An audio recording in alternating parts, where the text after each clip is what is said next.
We the nation, and we gotta get it poppin', dropping facts over feelings, and you know we're never stopping. To everyone that is rocking, get ready, cause it's CC for life. No matter what's in front of us, y'all know we're ready to fight. ACF a sports junkie, always keeping it funky with that raw and uncut Thursday, Sunday, and Monday. Talk to 'em cause they talk back. People hating while they debating, keep it real wherever their thoughts at. Never walk back and take this real on the channel. Haters can keep the hating pushing if it's too much to handle. If y'all ready for the smoke, drop a flame in the chat. Like Sports Junkie says, talk to us cause you know we talk back.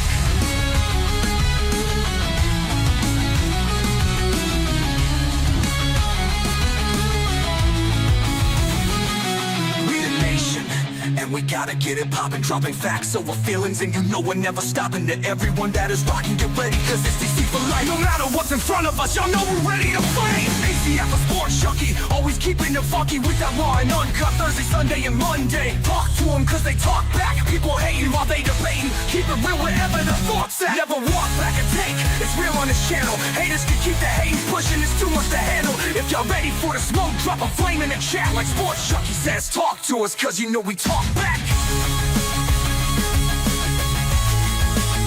You know we talk back. You know we talk back. You know we talk back. You know we talk back. You know we talk back. Come on. You know we talk back.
Angry Cowboys fan and Sports Junkie straight chillin'. If you want that raw and uncut with them Cowboys facts, put your comment in the chat cause you know we'll talk back. Leave the hating at the door and just chill with the vibe. And if you with it, hit the like button and subscribe. If facts over feeling, this is how it's designed. So buckle up everybody and enjoy the ride.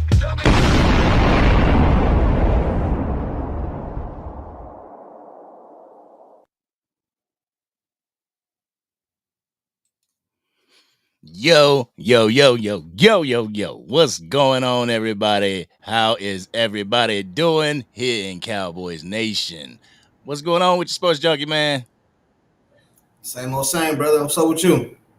Nah, you know what it is, man. It's the Facts Over Feelings live stream with your guys, Sports Junkie and the Angry Cowboys fan. We just want to get on here and see how Cowboys Nation's doing when it's getting so close to the 2025 NFL draft. But y'all know how we do it, though. We got to involve Cowboys Nation. So we want to see who rocking with us in the chat. And we involve you guys because your voice matters as well. Your voice matters in this content creation. So we are going to drop the link in the chat so y'all can come up and spit your facts over feelings. But right now, as it turns out, we got Marcus in the building. We got Anthony in the building. What's going on? Hoodie Kush in the house. What's up? Miss Nisi in the building. How you doing? True Cowboys in the building. All right. Darian's in the building. All right. We starting out with a pretty good group right here. But it's been a minute, y'all. How y'all doing? You know, like I suggested in the title, it's Let's Talk Cowboys Facts Over Feelings podcast, Freestyle live stream. So you guys are more than welcome. I will put the link in the chat as well because I know my man Sports Junkie already on it. He like, yeah, Now we're just gonna talk about whatever they want to talk about today. Whatever y'all put in the chat, that's what we're gonna discuss today, man. We ain't got no certain topic we're gonna attack. But whatever y'all want to talk, just put the comment in the comment section and we'll get to it. definitely, man. Yo, listen. Yo, Lead Commander, what's going on with you? Lead Commander in the building just came in. All right. Yo, Anthony. Anthony Likes has a podcast up. Go ahead and put your information in the chat so people can know where to find you, brother. I went over, checked out the couple of the videos that you got up. That's what's up. If anybody is starting Cowboys content creation or content creation in general, this is like one piece of advice that I have for you. Put on your thick skin. Put on your thick skin because you are not going to say, you're not going to be 100% liked by everybody. Everybody's not going to like what you say. Everybody's not going to like the takes that you have. What's up? No. Hell, they not, bro. You gonna get called names, all that, bro. I get called names. Well, both of us do. We get called names. People disagree with us, man. They be killing us in comment section, the chat section. But it's all good, bro. It's all good, man. And you know the great thing about it is that, you know, we invite you to have your facts over feelings. We invite it, even if you don't agree with us. You know what I'm saying? Even if you don't agree. Sports Junkie has said it numerous times, like, we don't agree all the time. We don't agree all the time, but at the same time, we show each other respect. You know what I'm saying? You know, we brothers on this earth and we brothers in this cowboy content creation space. So that's one thing that I want people to really, you know, to really catch hold of is the fact that, is the fact that people put their lives out. You know, people put their lives out in this content creation space. You know, you're not going to agree with everything that we say, but it's being respectful. You know what I'm saying? It's being respectful in the comment section, in the chat section, and everything like that, because there's a lot that content creators sacrifice in order to bring this classy Cowboys content. You know what I'm saying? Right. Yeah, most definitely, man. Most definitely. It But ain't as easy as it look. It ain't as easy as it look, neither. it ain't like, you know, and that's a thing that an issue that I have with a lot of critiques, because people critique these players as if they can get on the field and they can do it themselves. You know what I'm saying? Like, oh, Dak Prescott suck. He inaccurate. Well, can you do it? No, you can't. Have you ever led a team? Have you ever put a team on your shoulders, led them to a championship? Even though I've had a championship in my lifetime, I ain't put the team on my shoulders. Shit. I did not put the team on my shoulders, and neither did the quarterback. We all did it as a unit, and we all got that ring. I haven't got my ring, but that's a long story.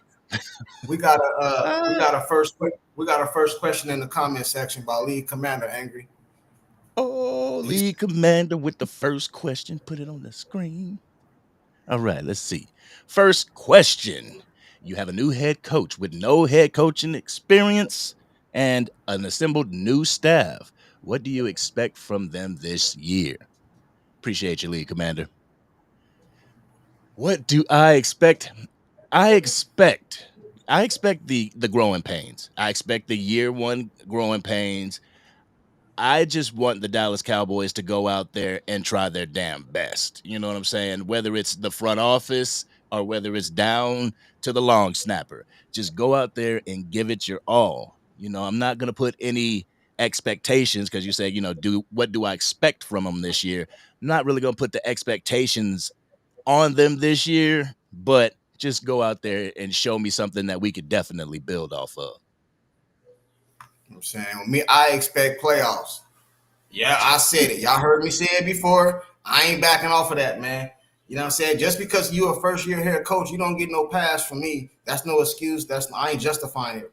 You know what I mean? I expect playoffs. You got hired because you said, you know what I mean, you was gonna be able to do this and mirror the run game, the pass game. I don't want no excuses, bro. I expect playoffs, man.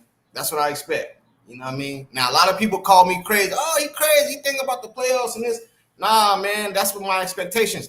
Because if we really being real, right, Cowboys' expectations should be Super Bowls, right? If you don't get a Super Bowl, you failed that year. But we so far removed from Super Bowl contention and even appearances, we got to lower our expectations, right? So our expectations should be now playoffs. You know what I'm saying? So that's my expectations from Shotty. You know what I mean? And at the end of the year, I don't want to hear nobody saying he was a first-year head coach. None of that, man. You know what I mean? I expect playoffs, man. Flat out. Straight up. That's my expectation. I don't know. I expect them to give us something that we can build off of. You know what I'm saying? Like, if this year isn't the best style of football and coaching that they could give us, that we could build off of it.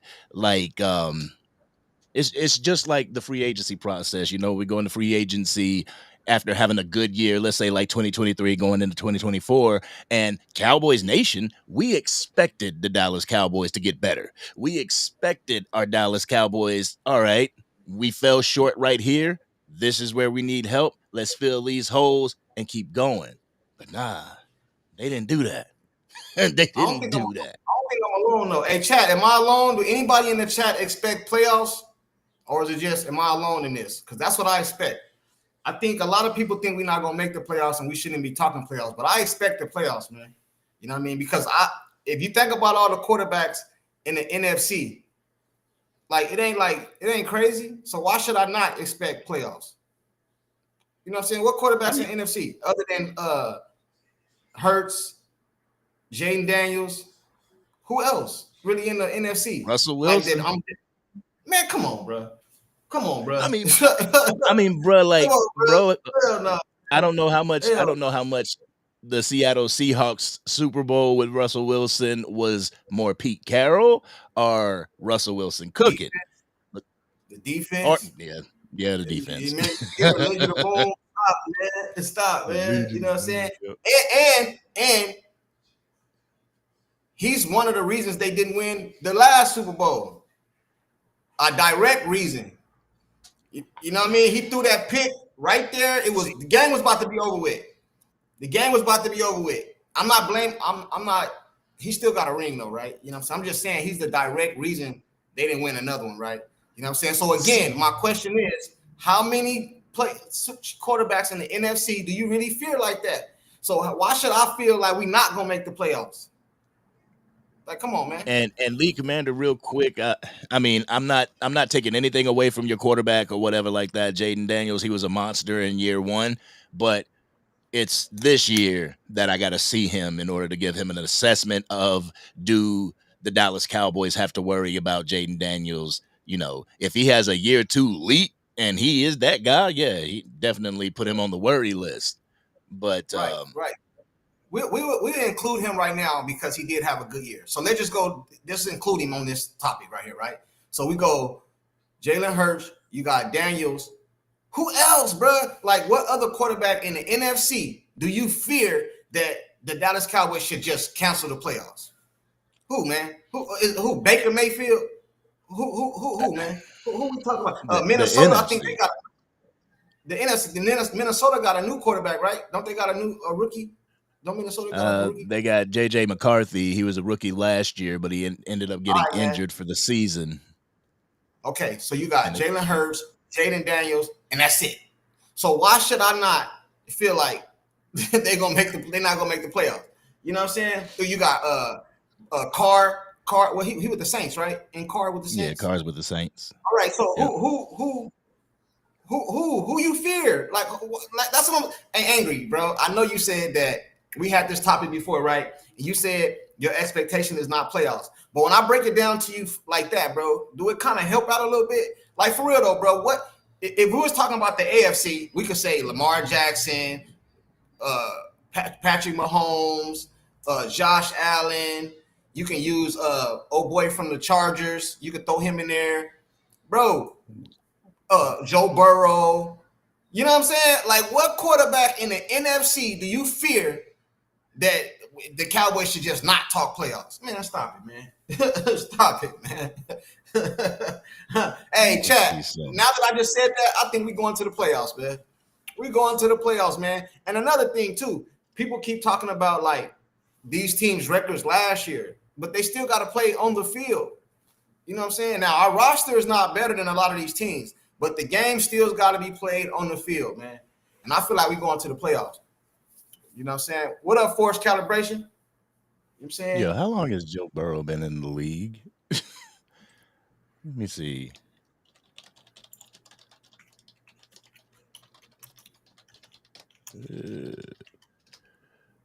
Joe Burrow has been in the league for 5 seasons.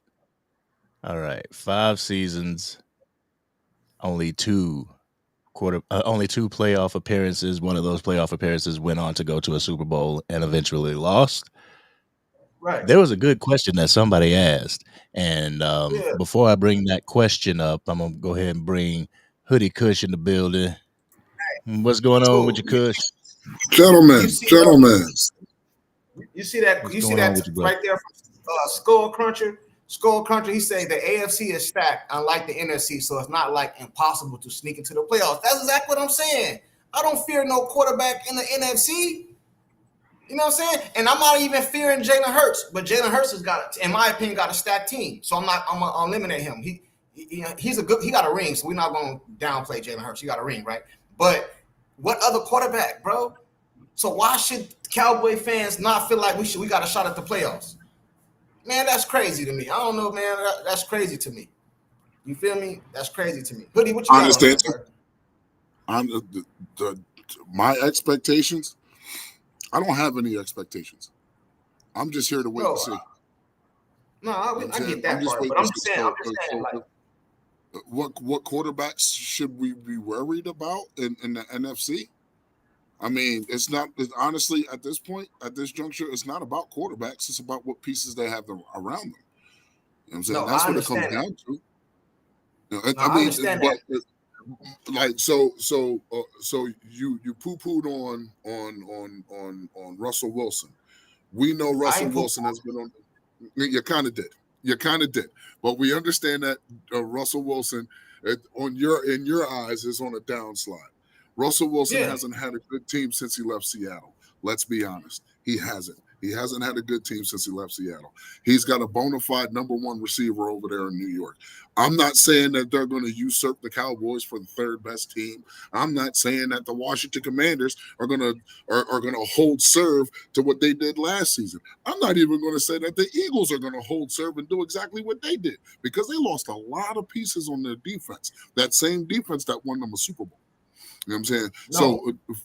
So when you pose the question, it's not for me personally, it's not about the quarterbacks. I'm looking at the entire team as a whole. Yeah, you know but listen, man, I agree with you. But in order to have team success, bro, your quarterback have to have a somewhat, I ain't saying all pro season, but he have to somewhat have a decent season, bro. He's the head of the snake. And let's not act like that's how a lot of people judge things. Or who's the quarterback? Jalen Hurts had a stacked team, but he still had the ball. You know what I mean? He still had to make the throws. You know what I'm saying? He did what game managers do. Don't fuck up. That's all he did. I'm not going to trash. He got a ring. He got a ring. I can't. He didn't fuck up. He didn't fuck up. Like that's. Yeah. Were we looking at what 4 years ago, 6 years ago, 7 years ago? Were we looking at Nick Foles like he was top flight quarterback of the world? Nah, he did his job. Don't fuck up. Don't fuck up. That is the main thing for a quarterback. If you have a team like a Jalen Hurts, just had, there's only one thing you can't do. Fuck up. No, I got you. This wasn't really like a quarterback thing. I was just basically saying, like, as a Cowboy fan, why should we have I ain't talking about expectations like that. I'm talking about the playoffs, bro. Like, why should we just feel like it's impossible just based off what we seeing? I don't. Because most Cowboy fans, bro, is away from the playoffs. Because I believe there's just way too many variables to put a like stamp on it that we're going to the playoffs. There's way too many variables with the offensive line. There's way too many variables on thinking about what we need to get in the draft in order to even have I'm losing my words. a competitive. There you go. I'm always stuttering and stuff. It's But because they of have that a joint you competitive rolled team. yesterday. That's what it was. Yeah, to have a competitive team, there's just way too many variables for the Dallas Cowboys this year. But what we're able to pick up in free agency, because there's still people that are being waived, they're being released from their team. So there's still people that are coming in free agency that we can actually get. But I don't know if it's going to happen before the draft. But there's just way too much to say to be a guaranteed. Yes, we are in the playoffs. No, Yeah, I didn't say that. I I didn't say that. well, I didn't say no, that's not what you said. I said what you as stated an was individual. expectation. I said what? Me as an individual, I expect them to go to play. I'm not saying they're going to the playoffs. I'm saying that's my expectation, and I don't feel like anybody that say that is wrong for saying that. Now it'd be different if I said we going to the Super Bowl or something like that. That's different. 31 other teams fans feel the same way you do. Not 31 other teams. Yeah, they do. Not at all. Trust me. The Carolina fans don't feel like they're going to no playoffs. Carolina fans don't feel like they're going to no playoffs, man. Carolina fans, if you was a Carolina fan, you would feel like you're going to the playoffs. What is a team's goal? What is a team's goal at the beginning of every year? What is a team's goal? Win the division, and what does winning the division get you? A playoff berth. A playoff berth. So no matter what, everybody, all 32 teams fans feel the same way.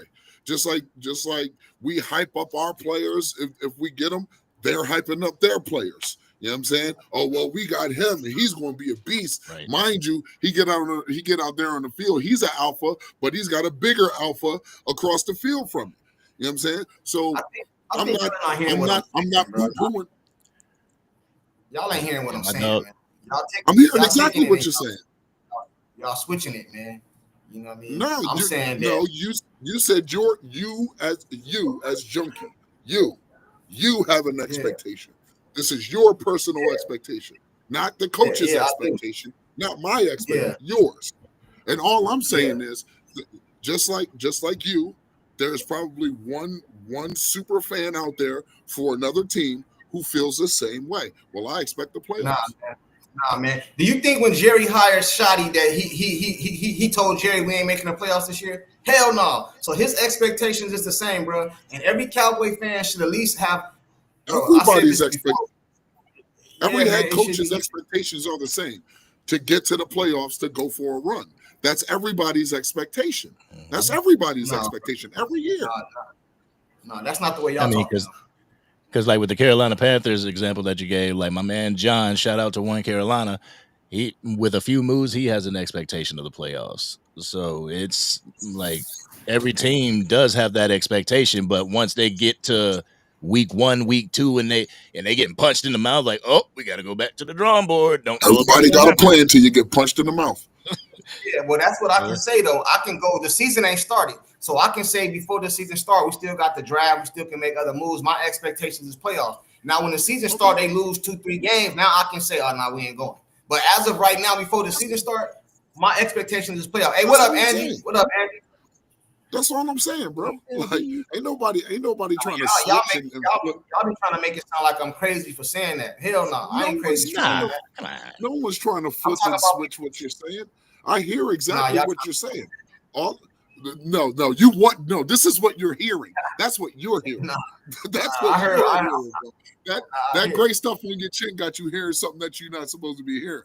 You know what I'm saying? In fact, before we get started, how was Hawaii? It was perfect, bro. Yeah, you enjoyed yourself? Family and everybody was good? Dope. Yeah. Happy for you. Glad you didn't have to be around here for this nut shit that was going on for the past couple of weeks. But no, all I'm saying is, man, it's like everybody, like any self-respecting football fan of a team is going to have an expectation before the season starts, because every coaching staff will tell you. Yeah, that ain't how I view it, though. That's not how I view it, though, bro. That's not how you view it. But let me explain this. Let me explain this to you, bro.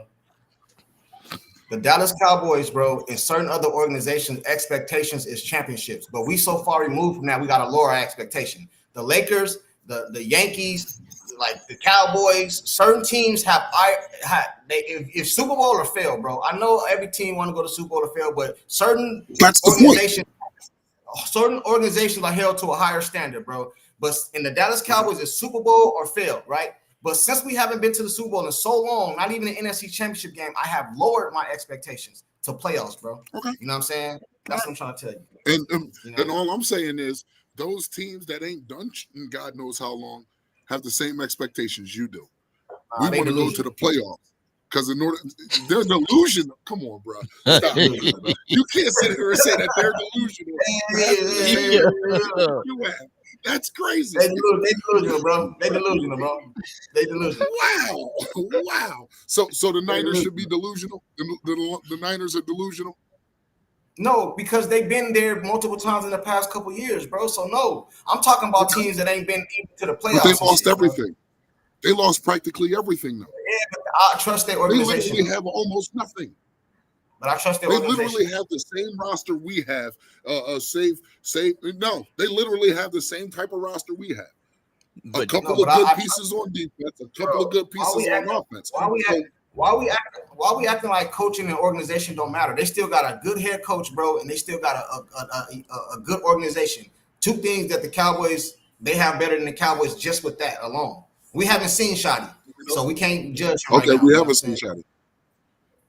Right, but what I'm saying is, bro, like I trust the 49ers better than the Cowboys, bro. My bad. Go ahead, Angry.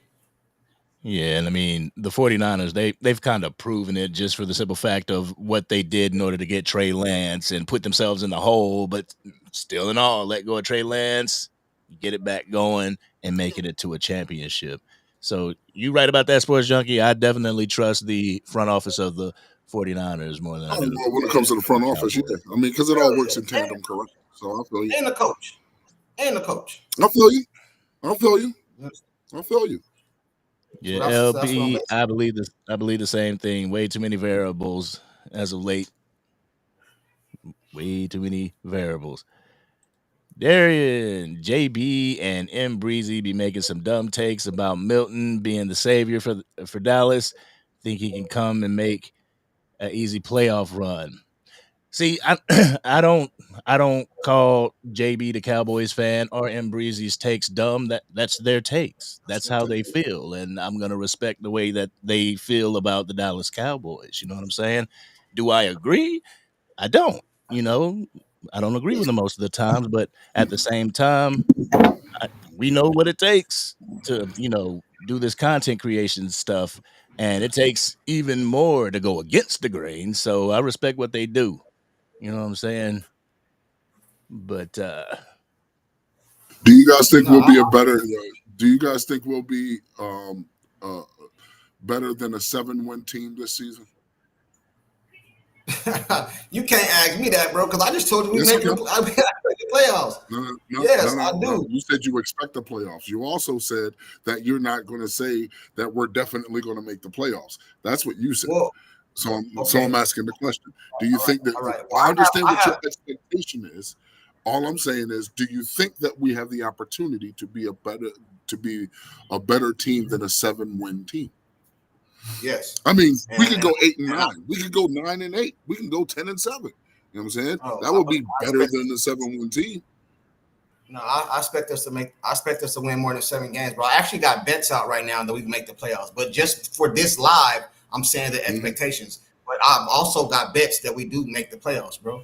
So that's what I feel. I just don't feel like you can be a 12-5 team 3 seasons in a row. You missed the playoffs 1 year because of injuries and some other stuff, and you just fall to the end and no playoffs, bro. I don't see that happening, bro.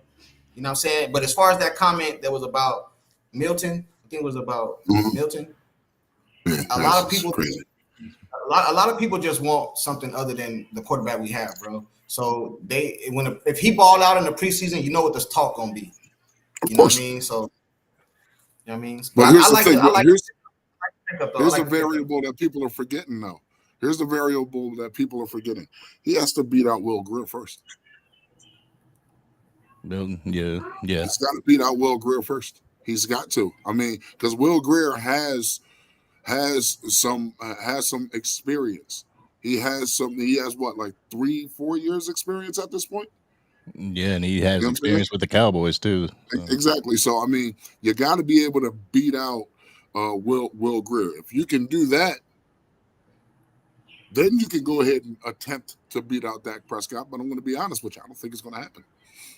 Do I want to be like, oh yeah, we got Will Grier, he could beat out Dak? I want him to beat out Dak because at least I know I also have a Dak Prescott and a Joe Milton. That's a hell of a problem to have. Is he going to beat out Dak? Probably not. Do he feel pressure? Angry, do you think Dak feels pressure by bringing in Milton? I mean, as of right now, the only thing that they have to run with is the preseason of last year, as well as that Buffalo Bills game against the Patriots. And that was a tale of two tapes right there. Yeah, you know, like he played really well against the Buffalo Bills. But my thing is this: I would rather be worried, but be comfortable in my position, knowing that I have somebody that can be behind me and do the damn job seamlessly if something happens to me. Because I did see it in the chat, like we still have to. I think it's this one right here. You know, the end of this comment saying his current concern is hoping Dak can stay healthy, and I think that's everybody's concern, including his. Right, I'll get you. Yo, Jay, where you at in North Carolina? Jay Graham said, hell, I live in North Carolina, and none of those fans are talking playoffs. Yeah, I don't live in North Carolina. I was born and raised there, though. Agree with me there, man. But that is the first thing that gotta stay healthy, man. Yeah, you do gotta stay healthy, man. Yeah, you know what I mean? And I'm hoping that he can stay healthy a full season, man, so we can really see. Because you can't really critique your team, bro, unless you got your starting quarterback there, bro. You know what I'm saying? Because when the backup come in, they got to change the way they run the ball, where they approach the offense. So I want to be able to see him go a whole year, bro, so we can really see what we working with, bro. You know what I'm saying? Like what we can do. You know what I mean? Once your ace goes down, I like to think we all know once your ace goes down, everything changes from your blocking schemes to your tight end play to your running back play to your wide receiver routes. Everything plays a part in your ace, in your quarterback. My only pushback for anybody who would say that, oh, this one was better than Dak because he's got this many wins and that one is better. Look at how the offense was dumbed down. You know what the narrative was 22 when Dak went down and Cooper Rush came in and won 4 out of 5 games? Well, the defense is holding people to under 17 points. It's easy to win when your defense ain't letting nobody score. Then we fast forward to this year. The defense wasn't holding people to under 20 points. They were getting scored on. And we saw that even Cooper Rush couldn't keep us in the game. You know what I'm saying? Yeah, he won some, but what he went 4 and 5 this year. You know what I'm saying? So it's not like we got the best backup system. Now getting Joe Milton, could that be better? Yeah, it could be. Could it be worse? We don't know. Waiting and see. You know. Word. Well, Eric made a comment right there. Eric made a comment. He said that the Eagles were trying to get him, but he didn't want to take a 1-year contract because he had a better chance of getting on the field with Dallas. Do you think he did that because he feel like, well, maybe Dak get hurt, I got a chance? Yes, you know yes, and this is where he wanted to be. We had a couple of live. He got family in Dallas, right? He got family there. Yeah, we had a few lives, the three of us, and we talked. I know I expelled upon the fact that I'm hearing everybody saying, "Oh, well, we didn't get that person and we didn't get that person." How do we know those guys wanted to be here? Joe Milton is a prime example. Robert Kraft gave him the option. He didn't want to just send him anywhere. He wanted to do right by Joe Milton. He sent Joe Milton where Joe Milton wanted to go. Joe Milton wanted to come to Dallas. And if your theory is right, Junkie, then yeah, that's exactly why I wanted to come. because Dak Prescott he's an older quarterback now, and he has been injured the past few years. 3 out of 5 years, 3 out of 4 years, whatever it is, and he may have a better chance of getting on the field here. But also, he wanted to be here. That's the difference. You know what I'm saying? That's the difference between the dudes we actually got a chance to sign and the dudes who decided not to sign here. The dudes who decided not to sign here didn't want to come here. The dudes who we did sign here wanted to be here. That's the difference. Right. Hey, Jay Graham, Raleigh in the house. All right. I see you, Raleigh. I'm Asheville, man. I'm from Western North Carolina. There's nothing wrong with the play. I'm from Chester, Pennsylvania. Trust me, I know how you feel. He said being a Cowboy fan is a curse. Hey, it surely is hard being a Cowboy fan. I'll tell you that. It is, bro. I'll tell you that, man. It is hard. Bro, I'm from the Philadelphia area, so I got to hear it from these dudes all the time. All the time. Even more so now. In the past decade, I hear it from every corner. You hear me? Does it stop me? No, I'm still a Cowboy. Yeah, man. I went to a horror convention at the Greater Philadelphia Expo in King of Prussia. That's where we stayed, and I was at the hotel checking in and everything. You know me, I don't give a damn. Cowboys hat, had my jersey on, bam, checking in. Man, the receptionist was like, I ain't giving you your key. I was like, what? She was like, you got that cowboy stuff on, and she went like that, showed me a bicep, Eagles tattoo, and then the lady behind me, she was like, oh, cowboy, whoop, Eagles tattoo. I'm like, oh man, hold on, let me take a picture of this real quick. Shoot. Darius says Mike McCarthy didn't know what he was doing, having Dak throwing the ball 86 times a game. Yeah, see that's been established with Dak Prescott. If you got a good run game, like once Dak starts throwing over 30 passes per game, that's when we get into interception territory. You know what I'm saying? When he feels like he has to put the entire game on his shoulders, that's when you're going to have the interceptions. That's any QB in this league. That's any QB in this league. You throw a QB out there with a one in a possible and expect him with no run game to throw the ball 50 to 60 times and win, you're kidding yourself. You're kidding yourself because now you're just a completely one-dimensional team. Everybody knows what to do.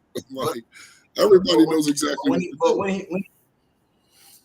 When he get hurt, then you want to run the ball. That's what I'm saying. Like I don't get it, bro. So he get hurt now. You want. Mike McCarthy was saying it for 4 years straight.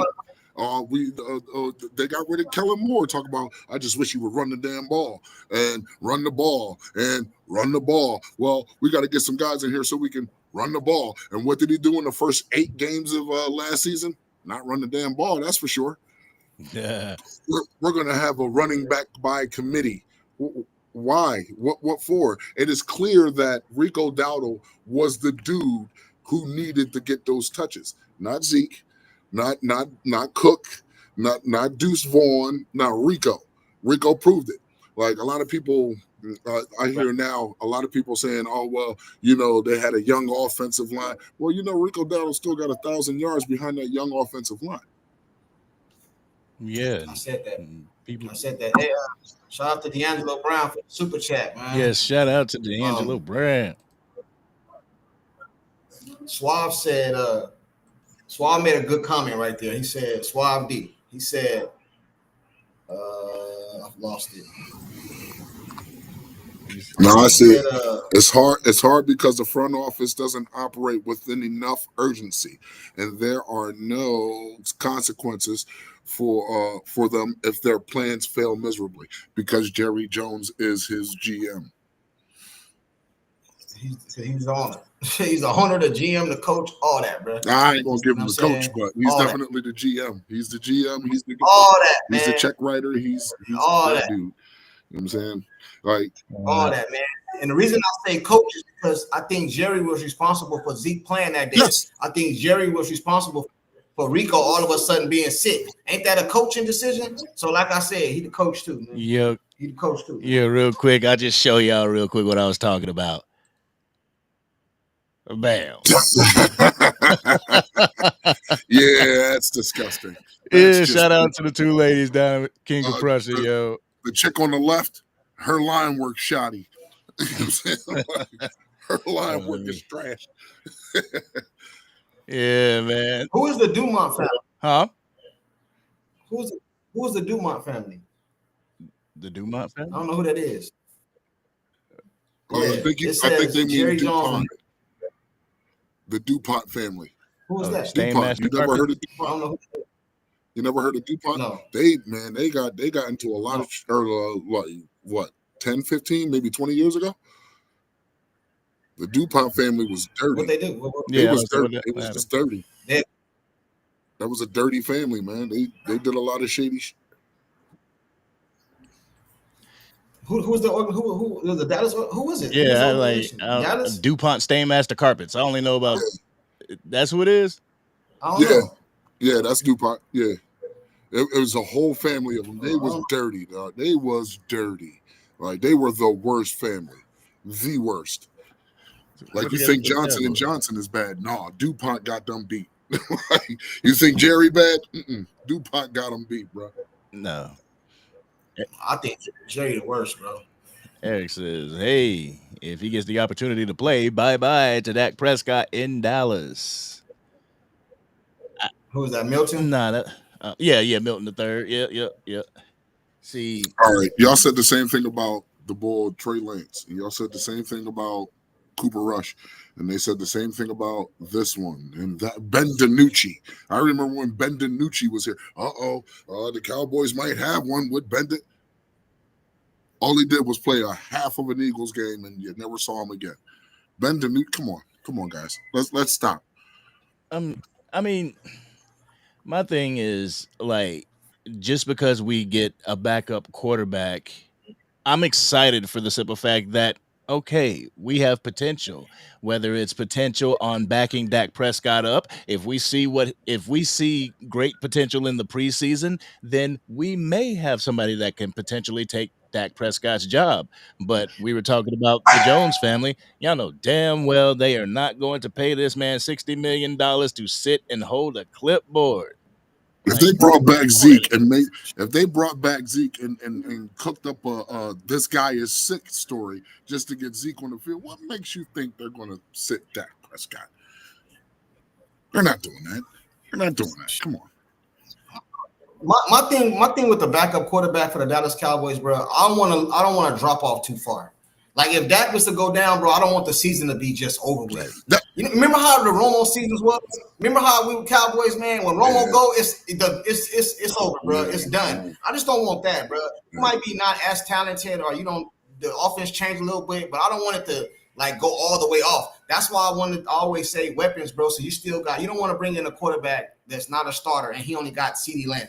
So that's why I always say get some weapons. If that go down, the quarterback still got weapons, right? He still can make plays and stuff like that, bro. I just don't want the drop off to be too far. And with Milton, it's only preseason. I don't know, man. But if that go down, I want Greer to come in or Milton to come in and be able to run the exact same offense. Nothing changes, bro. Like Baltimore, you got Lamar Jackson. Now they got Cooper Rush. If Lamar Jackson go down, that offense drastically changes, bro. Yeah. You know what I'm saying? It's I don't want that to be the case with the Dallas Cowboys. I feel you. That's how I had a conversation with my brother earlier. He's an Eagles fan, and I gave him a comment. I said, the Eagles offense is quarterback proof. It is 100% quarterback proof. Did you see what two of their backups did to us in the last game? Two of their backups. No, yeah, they kind of offensive with Saquon Barkley, AJ Brown, and Devontae Smith, and that number one offensive line. That team is quarterback proof. Unless somebody on the offensive line falls off a cliff, that is the only way. But other than that, they are quarterback proof. If you can look up the stats if you want. You can look up the statistics or like the game statistics when Jalen Hurts is playing and when Jalen Hurts isn't playing just last season. But that team, that offense is quarterback proof. That's what I would like. I would like a quarterback proof offense. You know what I'm saying? Where there is no drop off when the quarterback comes in. You don't got to change a thing. Right. You don't got to change it. So I agree with you, Junkie. That's what I want. I don't want you to have to say, all right, well, now we got to go 5 and ins and 5 and outs and run. No, you should be able to keep your playbook open. And the quarterback that's coming in to back up your starter should be able to fit in seamlessly. Right. Right. No, I agree. Yeah, Man. I completely I agree agree with with you, that man. too. And I feel that each position should have that. I mean, your key positions and everything. Like, if you got Micah Parsons, and then coming in after Micah Parsons should be a dog. You know, he may not have these same type of abilities as a Micah Parsons, but the talent doesn't drop off on the defensive end because Micah's out of the game. You know, if we get a running back in this draft and everything, We're like Jackson crazy. if we get a run, damn, excuse me, damn, hold on, y'all, go ahead. Hey, why do you he was talking about Micah Parsons. Why do you think the Cowboys haven't signed Micah Parsons? Like, is it a reason? I don't think it's the Cowboys. They have to know I don't think they have to know that the price is getting higher and higher and higher, bro. I get that, but I don't think it's the Cowboys not signing them. I mean, look, Jerry even said it. I've already had conversations with Micah. I've already offered him X amount of whatever. He didn't get into the details of it. I've already done that part. All there's left to do is sign the deal. But here's where everybody's making a big stink about it. The agent. Did you know that Jerry gave Zach Martin more money without his agent? You know what I'm saying? Like, now these younger guys, I give it to them. They're smarter now. They're wiser when it comes to this. This is why they have financial literacy classes. Micah doesn't want to do anything without his agent, and I respect that. Jerry has to respect that. But at the same time, I do respect the fact that Jerry's willing to say, hey, bro, come talk to me. Let's hash out a deal. But at the same time, Micah Parsons has to walk that walk. He has to talk that talk. He has to be the one to say, if Jerry's coming in, come on, Micah, let me have a conversation with you. Nope, talk to my agent. Because there's been times where Micah has been negotiating his contract out in the media himself. It hasn't been his agent. Yeah. You know, what's 30 and 40 million? That's only 10 million pretty much. I'm paraphrasing. But if you're talking about on X or whatever, to consult my agent, do everything with your agent. Don't talk to Jerry. Don't go on his yacht. Don't go on his private jet or whatever he has. Let the agent do it. You know what I'm saying? Because honestly, Yeah, but because, I don't agree with that go one ahead. right there. But because what I'm saying is that it's circumventing the pecking order. You know what I'm saying? You have an agent there for a reason. So if Jerry Jones can feel like he could just go and circumvent the pecking order, then what is that teaching our players? That they can circumvent the pecking order whenever it comes to coaching and going straight to the GM/owner of the team. I get it. Yeah, the agents still get paid. So basically, if you go behind the agent back and do it, he just didn't have to do nothing. He got paid for free because once you sign to an agent, they get that percentage no matter if they negotiate. They still get that 10 to 11%. No matter what. So why would you do that? And if you think about it, Dez Bryant came out years ago and said, "Why would I negotiate with Jerry when that's not my thing?" You know, just like Jerry can't come out here and do what I do on the field, I can't do what Jerry Jones do in the office. So why would he do that, bro? And then on top of that, Dak Prescott agent just came out last week or something like that and talked about how Dak Prescott negotiations went. Yeah. You know what I mean? Like, let the agent do the money, bro, because when you go in those negotiations, bro, Jerry Jones gonna tell Micah Parsons, hey, you didn't do this in the playoffs. You didn't do this. You didn't do that. He's gonna say all these bad things about him, bro, that you ain't gonna want to hear. You know what I'm saying? So that's where the agent come in at. You know what I mean? He can tell the agent that, and then the agent can say, nah, bro, this is what it is, and we're gonna keep negotiating. People call Dak Prescott greedy and all that, but go watch his agent interview, bro. Watch that interview, and you will see how that stuff be taking place, man. So that's it. Hey, man, you handle all that. Let me ask you something. I ain't got nothing to do with that. Let me ask you something. Do we blame Micah Parsons for coming out earlier before the season ends saying I don't need to be a $40 million player? Do we blame him or do we blame Jerry for not getting the signing done. That's bro. I blame Jerry, bro. Because in one voice, Mike is saying, "I'm willing to take a pay cut to make this team better." Okay, I'm willing to circumvent the rules to make this team better. So then, when Jerry actually comes to the table to help him do those things, now it's you need to talk to my agent. So who do we blame? Do we blame? No, that's not what happened. Though, bro. That is what happened. That's not what happened. That's literally what happened. No, it's not. You got to put context. I'm gonna explain this to you, man. You got to put context. Listen to what you just said. If I said I'm willing to take a pay cut to make the team better, what have Jerry done to make the team better? Like if I'm Micah Parsons, bro, and I come out and I say, "Hey, man, I'm willing to take a pay cut to make the team better," but then I sit back and I see Keenan Allen didn't get signed. I see you ain't even reach out to Stephon Diggs. You didn't call Cooper Kupp. I mean, like, what are you doing? I got to stop you there. Show me. What are you? Hold on. I'm not talking about those receivers. Go ahead. I'm not talking about whether we got. I'm not talking about whether we got those receivers or not. I'm saying because I didn't want Stephon Diggs, but I'm just using his name because there was people out there. So if I'm Micah Parsons and I ain't seen you do nothing, bro, nothing, zero. You let depth pieces come in. You let Lewis walk away. You restructured all these contracts and not do nothing with it. Why would I take a pay cut? That don't even make sense to me, bro. It don't, man. You let one of the guys that I wanted to retain and Chauncey Golston walk out the door. So why would I want to do a pay cut for you now? So now let me ask this question. Is it that we didn't retain them, or is it because those guys did not want to be here? All right, talk louder. I can't hear you. Is it because we did? Is it because Jerry didn't do enough, or is it because those guys didn't want to be here? I'll give you Jordan Lewis. Okay, it was time for Jordan Lewis to stop taking team-friendly deals. This dude has been a cannon for this team since he's been here. You know what I'm saying? Post-injury and pre-injury and post-injury.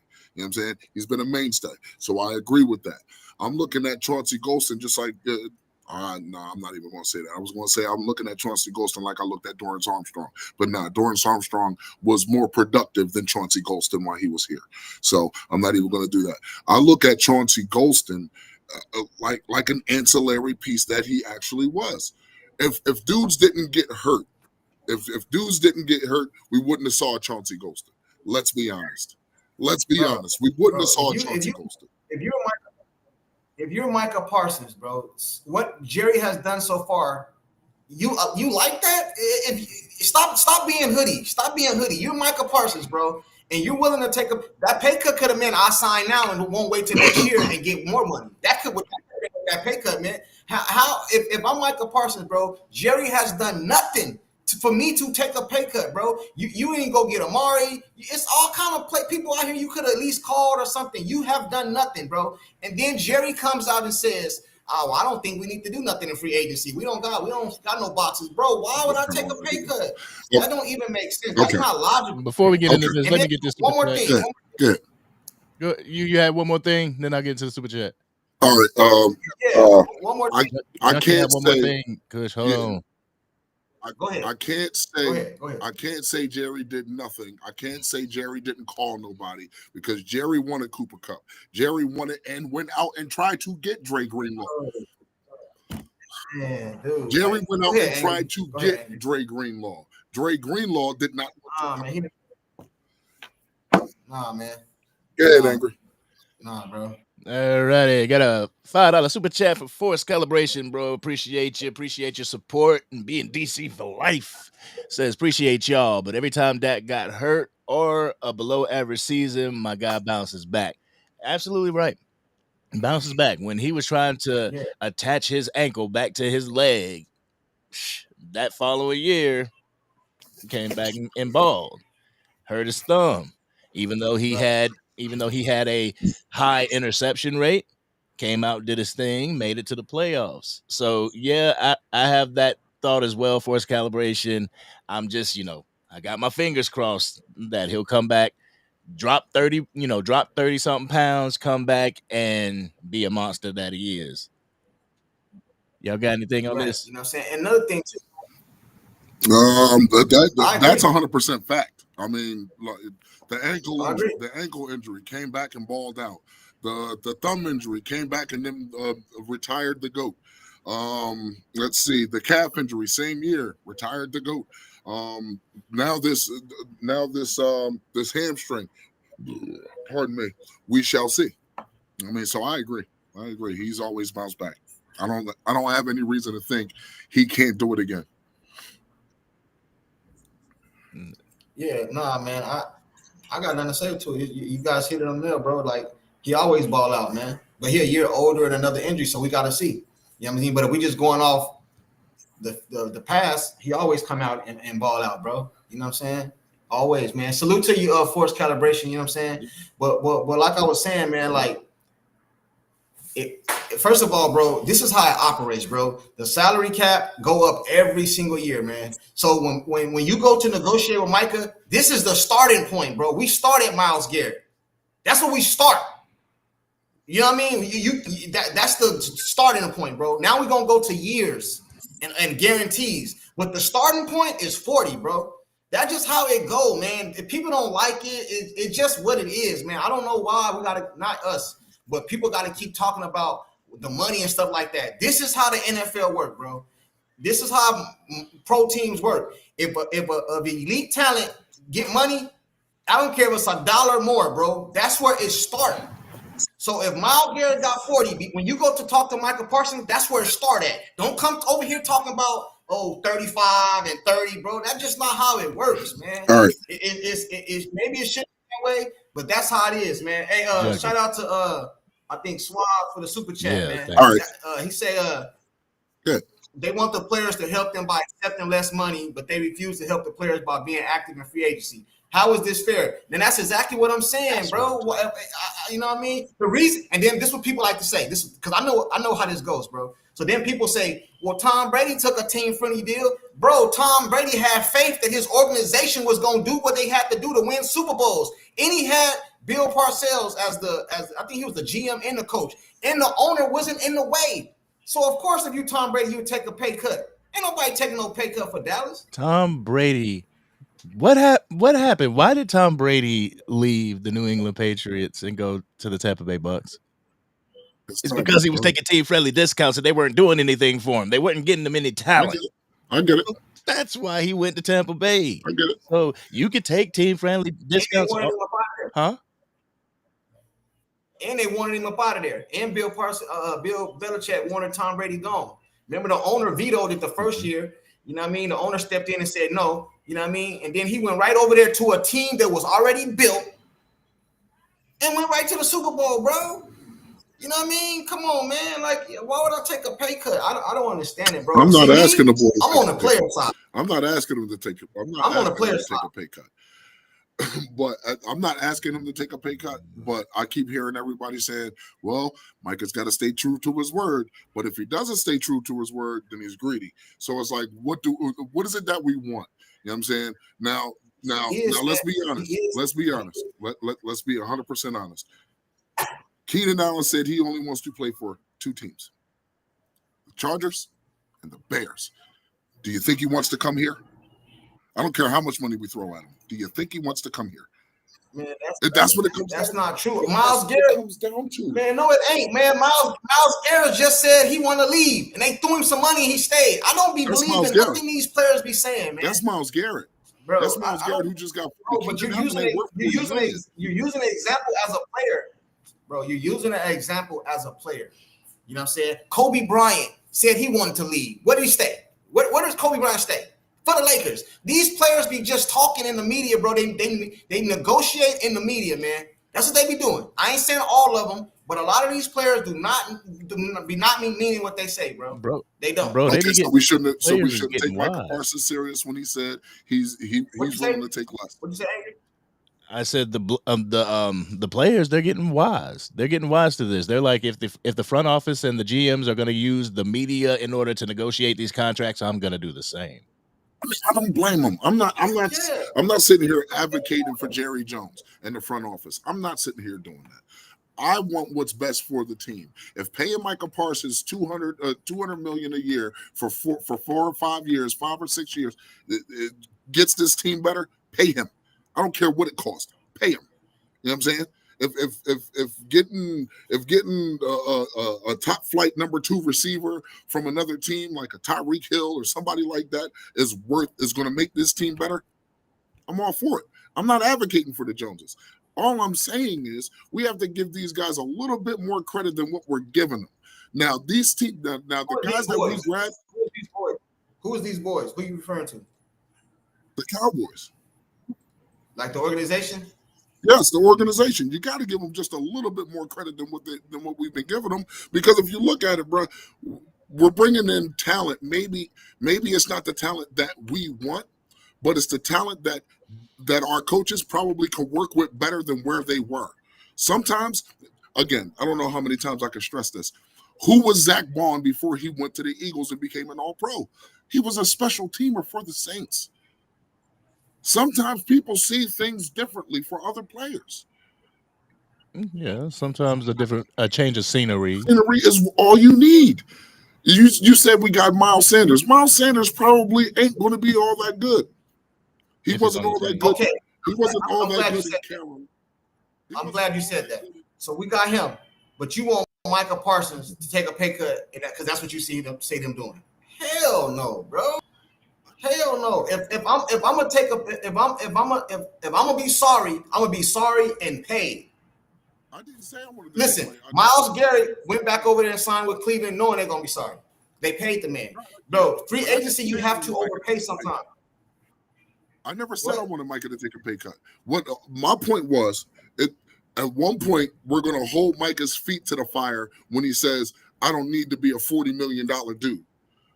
But then we're turning around and saying, oh, no, you pay him whatever he wants. I don't care what he said. And it's all Jerry's fault that it's not done when the agent has something to say about it. You know what I'm saying? I'm not going to hold Micah's feet to the fire when he says, oh, I could take less because we didn't do nothing, because we didn't get the players we as fans wanted.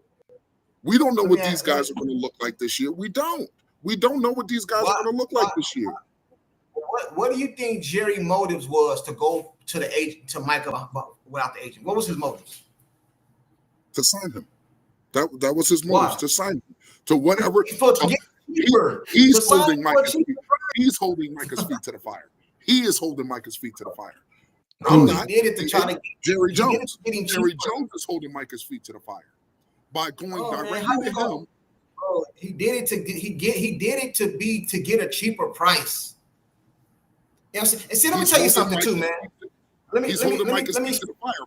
What did Micah Parsons say in every press conference? I don't need to be the highest paid. I don't need to be. I don't care what he said. That's what I'm trying to tell you. I don't care what he said. I don't believe him. So then when Jerry Jones, bro, Micah Parsons will be a dummy. He would be a dummy. This is his first re-up, right? He would be a dummy. So when Jerry Jones goes into a low offer, how can we sit here and blame Jerry Jones for doing that? Because I'm gonna answer your question. I'm gonna answer your question right now. Just hear me out. Right? Because all you're thinking about is money, right? An agent, bro. Do you know when an agent write up that contract? Them contracts is pages long, bro. It can be something in there to say if you do something on your podcast, you got to get the money back. If you get a DUI, you got to get the money back. That's what the agent is for. It's not just the money, bro. Listen, a lot of you. Okay, that's what I'm saying. So it's not just about the money. Micah might, whatever Jerry offered him, Micah might agree with it with his agent, but he want his agent involved, so you can't dick him around, man. So you can't. I'm fine with that. That's what I'm saying. So why did Jerry go around his agent, to try to scam him, bro? That's why he did it, to try to scam him. I'm not going to say scam. He's holding his feet to the fire. When somebody said, if I was to go to my job right now and say, yo, you can knock off $5 off my hourly rate per hour, and they actually try to hold me to that, can I complain? Man, I think it's like this. I think it's like this. If you go to your job and you have a base salary, and let's say you're a part of a union and you have a union rep and everything, you go in there and say, I'll take $5-7 less. Your union rep gonna be like, what are you doing? What are you doing? I get it. That's what I'm saying. Jerry is trying to hold Micah's feet to the fire, not me, not the fan Jerry base. is trying to scam Micah, bro. He ain't trying to hold his feet to the fire. Micah He's said trying to he scam didn't me, bro. Mike could say He's trying to scam me, man. Bro, he's trying to scam him. I don't understand why you don't see that. He's trying to scam him, bro. You can call it a scam if you want, okay? Micah said, I don't need to be a $40 million dude. Jerry said, ooh, music to my ears. I can go straight to Micah. Hey, Micah, how about this? You said you don't need to be a $40 million dude. What's popping? That's Jerry holding Micah's feet to the fire. That's not a scam. No,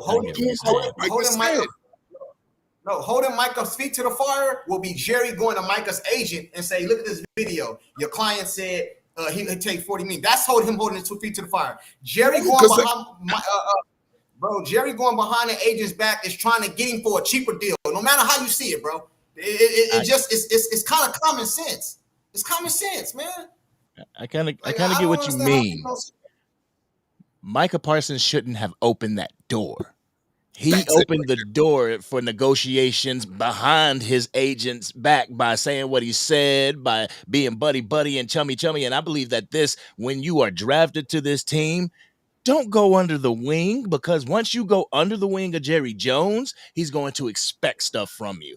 Like whenever it's contract time and you want the highest paid, but it's like, bro, come on, man. You were on my yacht, man. I had you in the helicopter. I thought we was cool. You heard Dak Prescott say one time, oh no, I don't need to be the highest quarterback. Once. And then Todd France shut it down. Once the OTA started, you didn't hear from Dak anymore.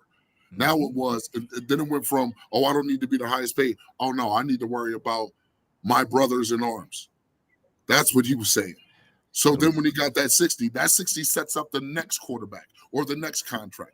Micah's contract will set up the next contract. I know exactly what you're saying, Junkie. I know what you mean when you say that Jerry is trying to scam Micah. He actually offered him 38. You want me to tell you? He offered Micah 38. That's what he offered. Bro, and he offered him $2 million less. He offered him $2 million less. He offered him $2 million less than Miles Garrett. All right, I'm gonna bring in somebody else. He offered him $2 million less than Miles Garrett, but he offered him $3 million more than Max Crosby. That's what he did. Bro, he met in the middle. We know where it's supposed to start. We know where it's supposed to start. But what you're not getting is that's what Micah did. By Micah opening up his mouth, that's what Micah did. All right, I'm gonna bring on. I don't care what I said, bro. It started at 40. That's where it started. You know what I'm saying? That's where it started. That's where it started. You feel me? If you wanted to offer me 30, if you want to offer me 38, you should have offered me 38 before Myles Garrett got his. Then we can talk about 38. But you let Myles Garrett go. Matter of fact, let Micah play a whole nother season and watch what it go to. It's gonna be 45. Jerry needs to stop being weak, bro. And whose fault is that? Jerry. All right then. So don't sit here and try to tell me that I'm trying to put out a narrative that Jerry Jones should be absolved. No, I'm not saying that. What I'm saying is there's two parties in this, and they always say it takes two to negotiate. It takes two. So if Jerry Jones is negotiating through the media and Micah Parsons is negotiating through the media by saying, I don't need to be the highest paid, I don't need to be this, I don't need to be that, and Jerry tries to hold him to that, how can you be mad?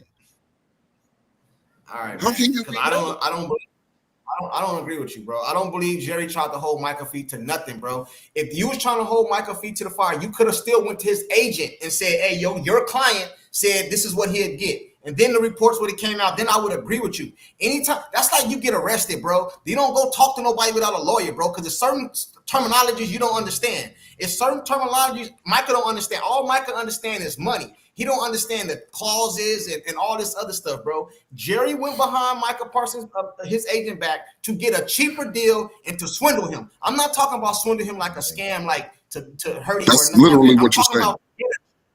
To get a cheaper deal, he went behind his back, bro. That's why. Otherwise, he'd have went to his agent. If that was the case, right? Hear me out. If that was the case, why isn't CD Lamb making more than Justin Jefferson, and he had a better season than him? He agreed to it, bro. You still can agree to it. And if CeeDee Lamb would have held out more, bro, you know why? Let me tell you why. Let me tell you why. No. Let me tell you why. Because CeeDee Lamb. Let me tell you why, bro. CeeDee Lamb wanted to get on the field, bro. Because if CeeDee would have held out longer, he would have been the highest paid, bro. Facts. How about Jerry went to Micah after he said what he said, and the contract was going to be whatever they agreed, but Micah wasn't going. Jerry could have said, "I'm going to give you $42 million." It doesn't make a difference. Micah was still going to go to his agent to make sure all I's and T's was crossed. Jerry might have tried to get him for 38 because Micah said I was going to take less, but he still was going to go to his agent. Regardless. And that's what Mike is saying now. He's saying, I'm not making a deal without my agent. I'm cool with what you're offering me, but let's take this to my agent. That's what was said. That's what was done. Mike is saying that I don't need to be the highest paid whatever. Gave Jerry the opportunity to say, "Ooh, okay, I'm going to offer you this." And then Micah said, "All right, I'm kind of cool with that offer. How about we run this past my agent?" Hey, Angry, do you got Micah Parsons' exact quote? Do you got Micah Parsons' exact quote or no?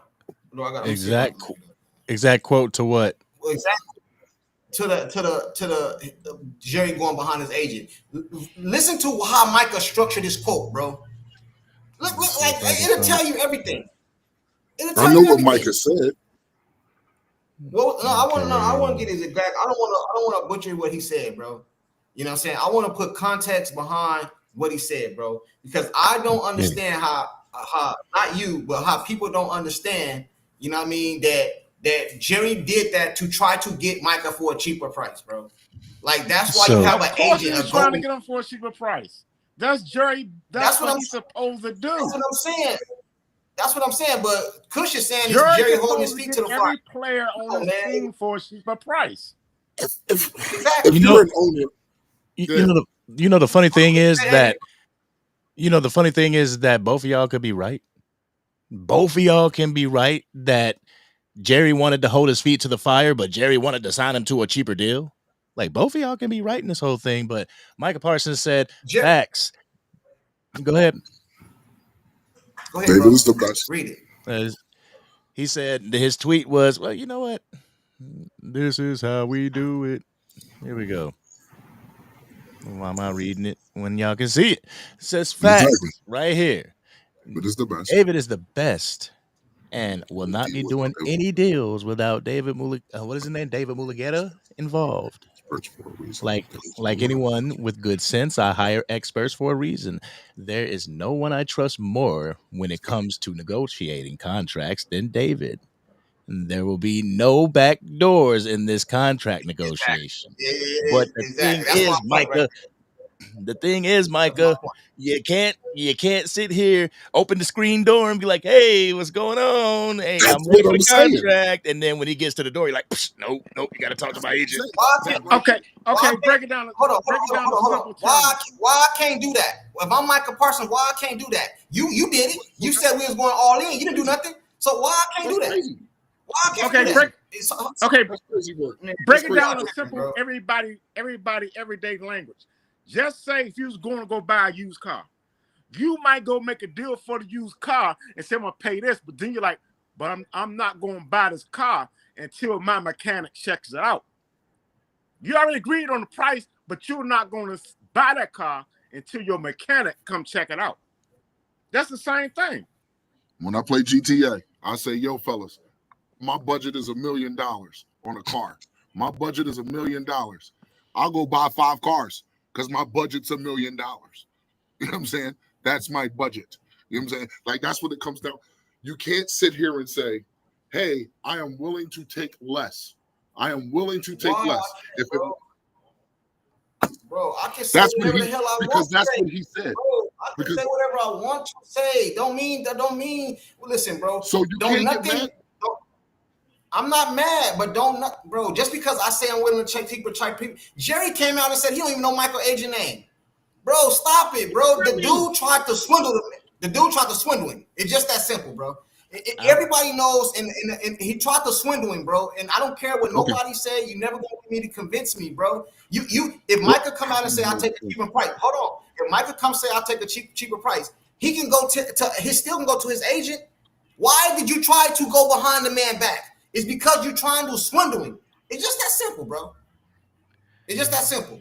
And I don't blame Jerry because he's want to get him for the cheapest price. I don't blame you. I'm not blaming Jerry because he's trying to get him for the cheaper price. But let's not act like, because Dez Bryant came out and said the same thing years ago. Do you guys remember that? Or do y'all remember that? Yeah, I remember. Y'all remember?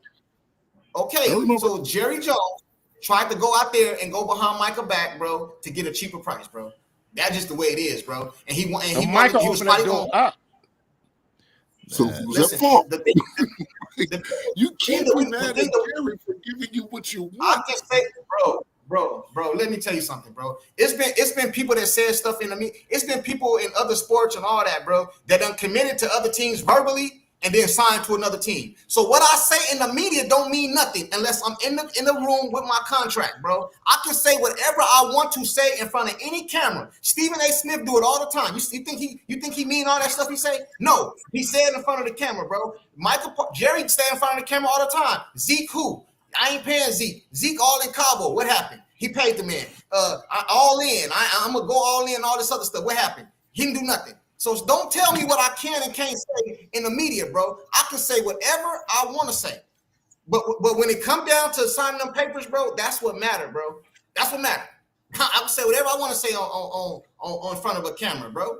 Come on, man. Y'all act like just because I said in front of a camera. So if I say something in front of a camera, that's a contract. So I signed a contract saying I take it back. No, bro, y'all tripping. Why did we give Jerry such hell when CD held out and he blatantly said something crazy like, well, I know Dak's here. I mean, not all my guys are here, but Dak's here, but he still ended up paying him. Why is it that when Zeke held out for his $90 million, it was Zeke who, but he still ended up paying him. So we know that you're going to pay them. We know that. But none of those dudes said out in the media, put it out in the ether and said, oh no, I'll take less to make the team better. I'll take less. None of them said that, but Micah. So when Micah says it and Jerry goes ahead and does the sensible thing, oh yeah, he's going to take less? All right, cool. Let's go talk to him real quick. Micah asked for his number. Micah asked to see Jerry. Jerry didn't ask to see Micah.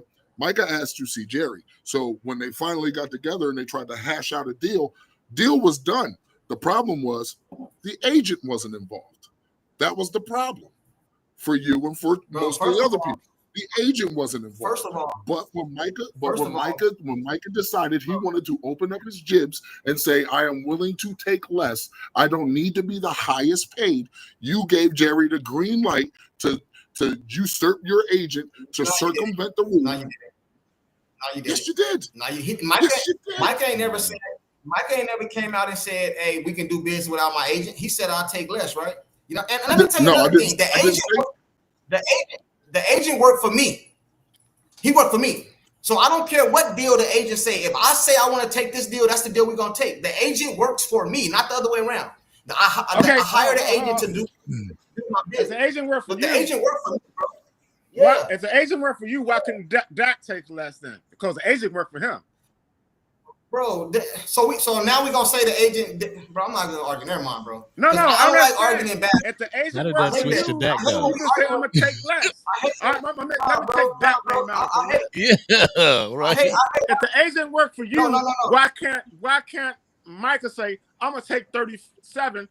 That's it. I just want to play, bro. Listen, bro. This is what I'm trying to say. I don't like talking in bad faith, bro. Are we really sitting up here saying that the agent don't work for the player? No. Is that what you're saying? You said the agent worked for the player. Bro, if the agent worked for the bro, I'm gonna take 37. Bro, I don't care, bro. That's it. Bro, let me play the game. I'm done. I'm done with it, bro. I'm done. We don't agree, man. I'm done with it. All right, and another thing you say Jerry didn't get players from Micah. Jerry built the defense to help Micah. Those players he got on defense help Micah. The pass rusher, the two linebackers, the defensive tackle, all that helps Micah. So he did. So you really sitting up do something for Micah, bro? It might not be the names you like, but it's the structure of what they can do and what they projected to do and their potential. That all helps Micah. Gentlemen, I hate to interrupt, but it was fun. I got to get my black ass to work. Right, I'm already a half an hour over my time. So God. Always a pleasure. We will do it again. Junkie, you and I will go back and forth until the cows come home. We will never agree until we actually agree. Yeah. It is what it is, man. Ain't nothing but love for you. You hella wrong. All right, Hoodie, man. Have a good day at work. Y'all be good, man. All right, man. Yeah, but you wrong. All right, now we're going to substitute. Damn it. Hold on. We're going to substitute Hoodie with my man, Drew, the Eagles fan, the resident Eagles fan. What was you saying, Delusional? The defensive players that Jerry got this offseason, it does help Micah. Whether we like the players by name or whatever, if you look at their film and their potential, they will help Micah, especially those linebackers. Bro, listen, man. Let's say I agree with you, man. It ain't enough for me to take no pay cut. You know what I'm saying? If I'm Micah, I ain't taking no pay cut, bro. I don't care, bro. I'm not, man. Jerry Jones has done nothing to like these other owners and GMs is out here doing for me to take a pay cut. If I was on the Patriots back in the day, I could take a pay cut. If I was on the Eagles or something, I could take a pay cut. You know why? Because I know how he's at least gonna try. Even if we don't win, he gonna try. What do Jerry try to do for me to take a pay cut? I do not understand y'all, bro. I don't. You tell me he brought in some depth pieces, that's enough for me to take a pay cut, bro. Bro, first of all, it's not a pay cut. Bro. It's a raise. He's not taking a pay cut. He's getting a raise. Come on, bro. We're going to argue in bad faith, bro. You arguing in bad faith. A depth piece. Kenneth Murray is going to be a starter. Hey, listen. Let me just jump in real quick. I think can you guys hear me? Yeah. I think the real issue is, and just coming from an Eagles fan, that I look at all the ops. I look at the Redskins, Giants. I look at the Cowboys. I have to as an Eagles fan, right? When I look at Dallas, the issue is not like what Junkie and my guy was going really after. That's like a minor issue to me. If you look at the real issue, you got your owner, who is the GM, fighting with the agent. Whereas the owner, Jeffrey Lurie of the Eagles, last week in his press conference, don't know if you saw it. Do you know what he was saying in his press conference? Winning another Super Bowl. That's the focus. Him focusing on winning another Super Bowl, taking his franchise in the right direction, continuing down that path, where you got Jerry Jones fighting with the agent. That's ridiculous. And that's the issue. And for Dallas fans to sit and be like, 1 minute, Jerry's the enemy. And then next minute, oh, yeah, we rock with Jerry on this. Yeah, he's holding Micah accountable. Micah has the upper hand. Jerry has no upper hand in this deal. Micah has all the cards in his hand. He holds all the pieces. He going to get paid. Guess what? Even if they trade him, which probably won't happen, somebody going to pay Micah. He going to get his money. So what is Jerry doing? Jerry should have been paid Micah a year ago. Jerry was pussyfooting around with Dak, going through 2 franchise tags while Carson Wentz was getting paid, Jared Goff was getting paid, and he didn't want to give Dak his money, playing games. The issue again is with Jerry. You can't put it on nobody else. It's Jerry. Jerry's the problem. And until Jerry steps back, and because I don't see nothing like, oh, Jerry's making moves. He's doing deals.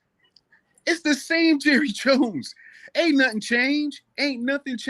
He picked up a few people on these little contracts, or people that have potential just to make some Cowboys fans be quiet, because he did nothing last year. Oh, let me pick up a couple people so these guys would be so they'll get off my case. It's the same Jerry Jones. He moving the same exact way. Micah should have been paid. The issue was always going to be Jerry until he up out of there. That's the problem. Okay, Eagles fan, why y'all ain't pay Hassan Reddick? Because Hassan Reddick wanted $20+ million. Oh no. Okay, so you wanted too much money. Okay, Eagles fan, who do y'all pick up last year? Hold on, bro. Hold on. We ain't gonna argue, bro. You ask him a question, you gotta let him answer it. Right. Yeah, answer. Hassan Reddick is going to 30+ years old, asking for $25 million, and we know that that's not a wise decision, because guess what? Hassan was out of there and we won the Super Bowl. I bet you Hassan is sitting back saying, well, dang, I shouldn't have did that. I should have took 17, 18 and just kept my mouth closed and I'd be a world champion. You know what I'm saying? But we have a Howie Roseman that takes care of the business. We didn't see the owner all in the business, did we? We didn't hear the owner in talking about, we want Hassan, we like Hassan. He wasn't fighting. Our owner wasn't fighting with Hassan's agent, was he? How the business. In fact, next year we get a 2nd-round draft pick because Hassan Reddick is gone. So your owner was cheap because he ain't signed Hassan Reddick. Secondly, who do y'all pick up in free agent that made a difference in the Super Bowl? That was a high-paid free agent. We're not talking about Jerry Jones. No, my owner is not cheap. My owner opens up his pockets so we can get our players paid. I tell you one thing, before Jalen Carter gets to his 5th-year option, I bet you're going to be the highest paid defensive lineman ever in the NFL next year. You can bank on that. Why he not going to pay him this 3rd year? Hold on, though, man. Hold on. See, like me, I like to have these little topics and stuff like that, but I like to at least debate in good faith, bro. You know what I mean? Like, I like to have a conversation. I'm not though, Kinfo. I mess with you. Dak Delusion, let me talk though, bro. Like we don't bring a lot of things. I always got respect for you. It's all good, bro. But you can't sit up here and say how Howie is cheap when we all know they'll do anything to win, bro. You're debating in bad faith, bro. You're not, because it's not the same, bro. As a Cowboy fan, you can't call another team cheap when they go out here and pay all their teams early and all this stuff, bro. You can't do that, bro. You can't compare. So what you're doing is saying, why he didn't pay to him? He cheap then. Come on, bro. We got to keep it real, man. Like no, that ain't real, bro. No, because and Jerry's playing checkers. Real rat. No, because when Jerry don't pay somebody, y'all call him cheap. When Jerry don't pay somebody early, you say he waited too late. He that said he gonna pay Carter in his 4th or 5th year. Why won't he pay him his 3rd year? You saying Jerry should have paid Micah last year. Dude, and again, the free agents. Who did the Eagles get in free agency? Let's let Angry jump in, man. I'm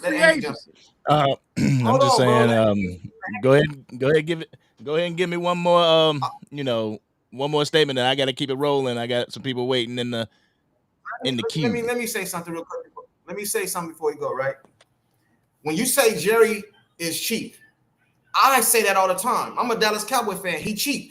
Jerry Jones wouldn't even pay Derrick Henry $8 million. The Eagles went over there and gave Saquon a new contract. What, he like $20 million or something now, bro? Come on, bro. We come on, bro. We think they didn't. Bro, they didn't even want to pay Derrick Queen $8 million, man. They won a Super Bowl with Barkley. You get awarded for winning. What have the Cowboys players won? They get awarded for winning. But Dak Delusional, they brought in Saquon last year and gave him some money though. There's no way you could sit here and defend Jerry Jones, bro, and how he been moving as an owner. There's no way you can defend him, bro. Okay, you don't like that. You can't defend Jerry as an owner, bro. He moving real foul, bro. I'm asking this question again. Pick any year from 2016 and name 3 NFC teams better than what Jerry built. You cannot clearly say there was 3 better say that NFC question teams. Again. Say that question again.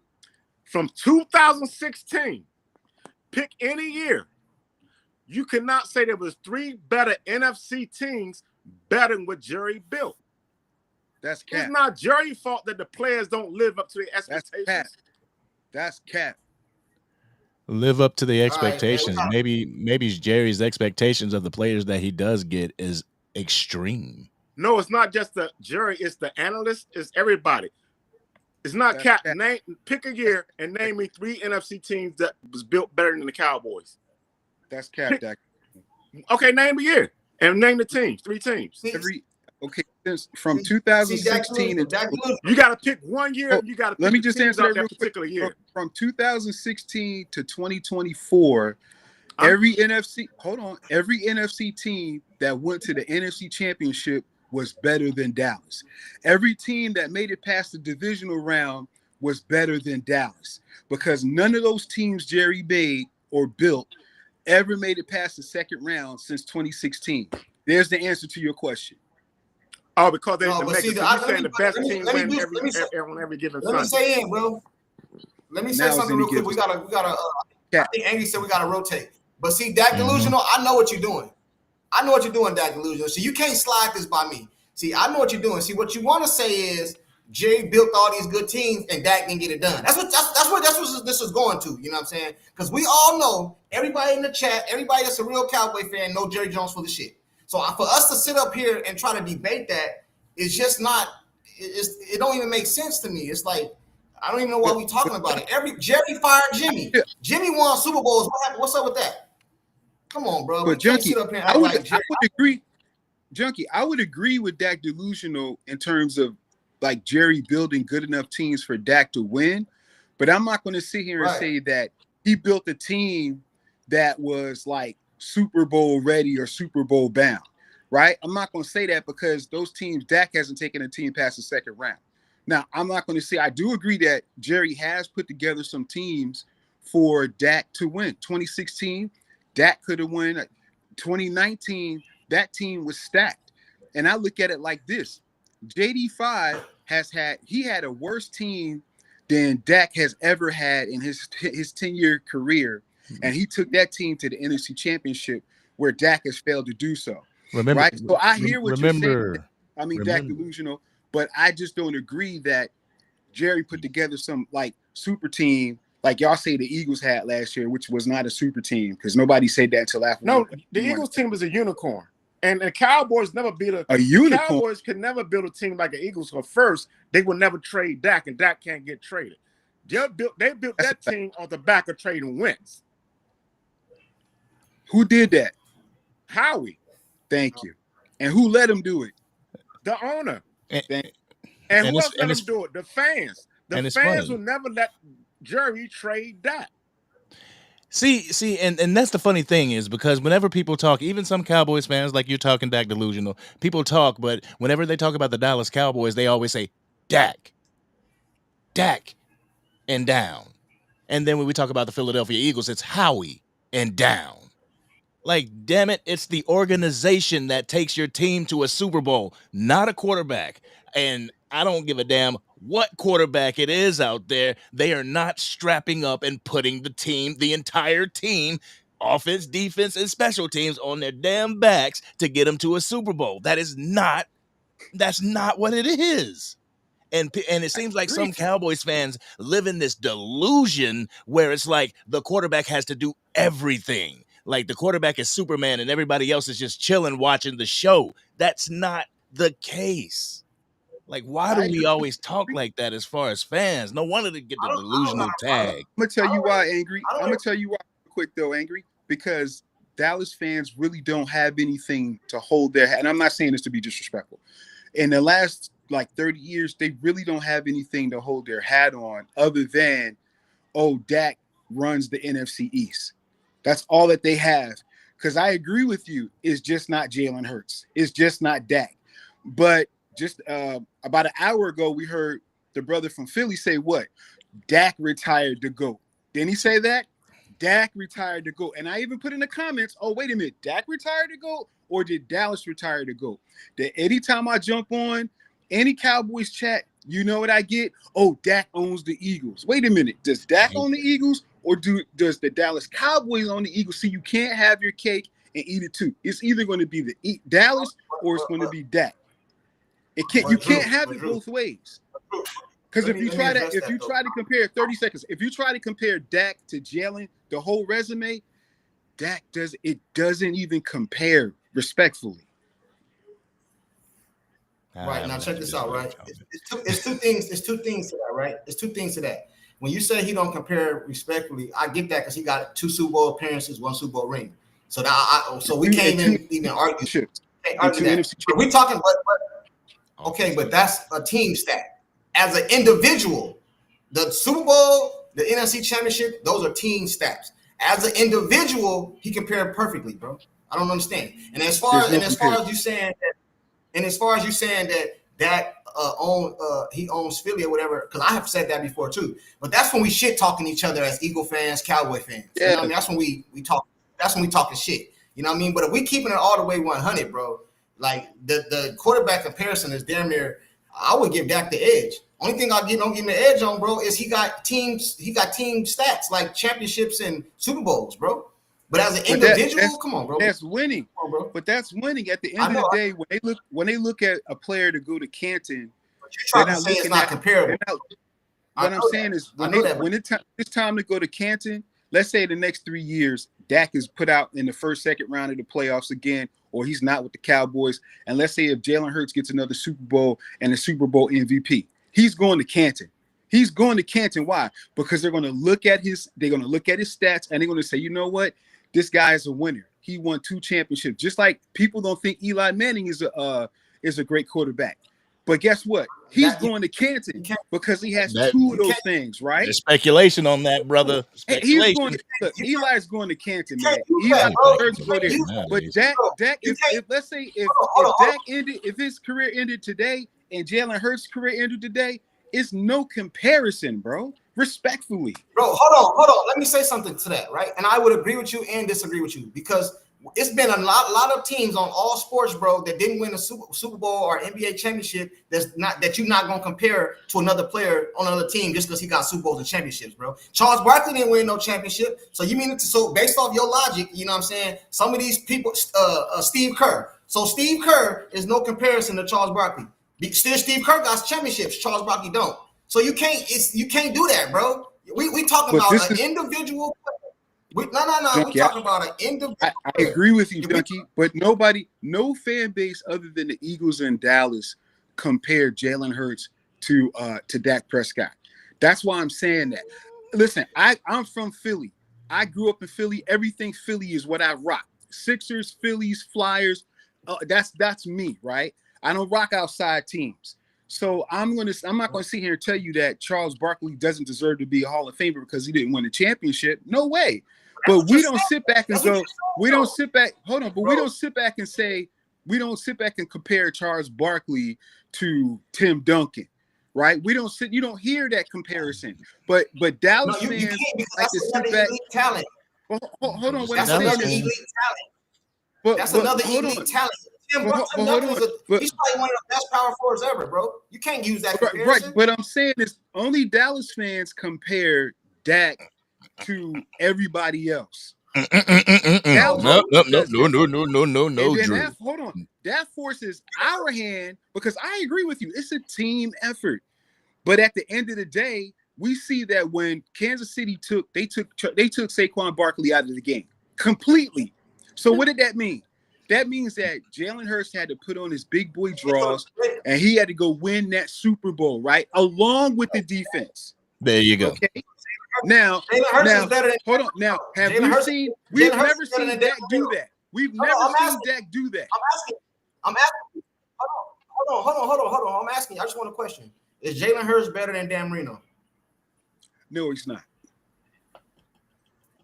Why? Oh, he got a Super Bowl. Dan Marino don't. That's what I'm saying, bro. You can't use that comparison, bro. You can't. What you said is when in 3 years it's gonna be Ken and all that. No, I said hypothetically. Go ahead, Andrew. I'm saying hypothetically. I want to. You said there's no comparison. You said it's no. Right now, there's no comparison. At this moment, there's no comparison. Dak to Jalen Hurts, there's no comparison. As a team, I would. If we're talking as a team, we're talking team, but as an individual. I agree with. Only time I bring out Jalen versus Dak is when Dallas fans come to me talking about, oh, he 9-3, he 9-4. It's like, what does that got to do with anything? Okay, let me get shit talking. Let me get Dak delusional in here because I gotta shuffle some stuff around. Okay, let me tell the difference between Jalen and Dak.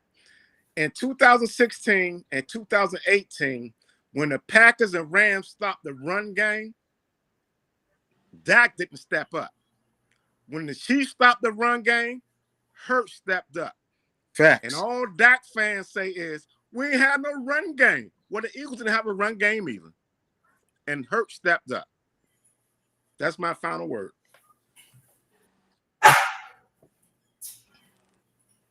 That's facts. Can't hear you. To me? Can't hear you, Angry. Angry. You muted, Angry. Can't hear My Angry. bad. Bugging out over here. Appreciate you.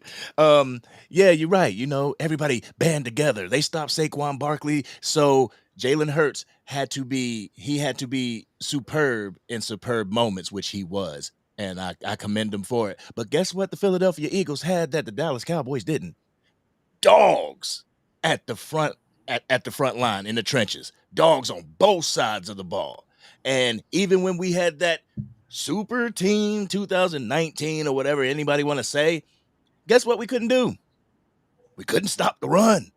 We had undersized linebackers playing hybrid positions, but people say that we had enough to win a championship. If you don't have a comparable run game, and if you don't have people that can stop the run, I'm sorry, there is no competing deep into the playoffs. There's no competing past the divisional round.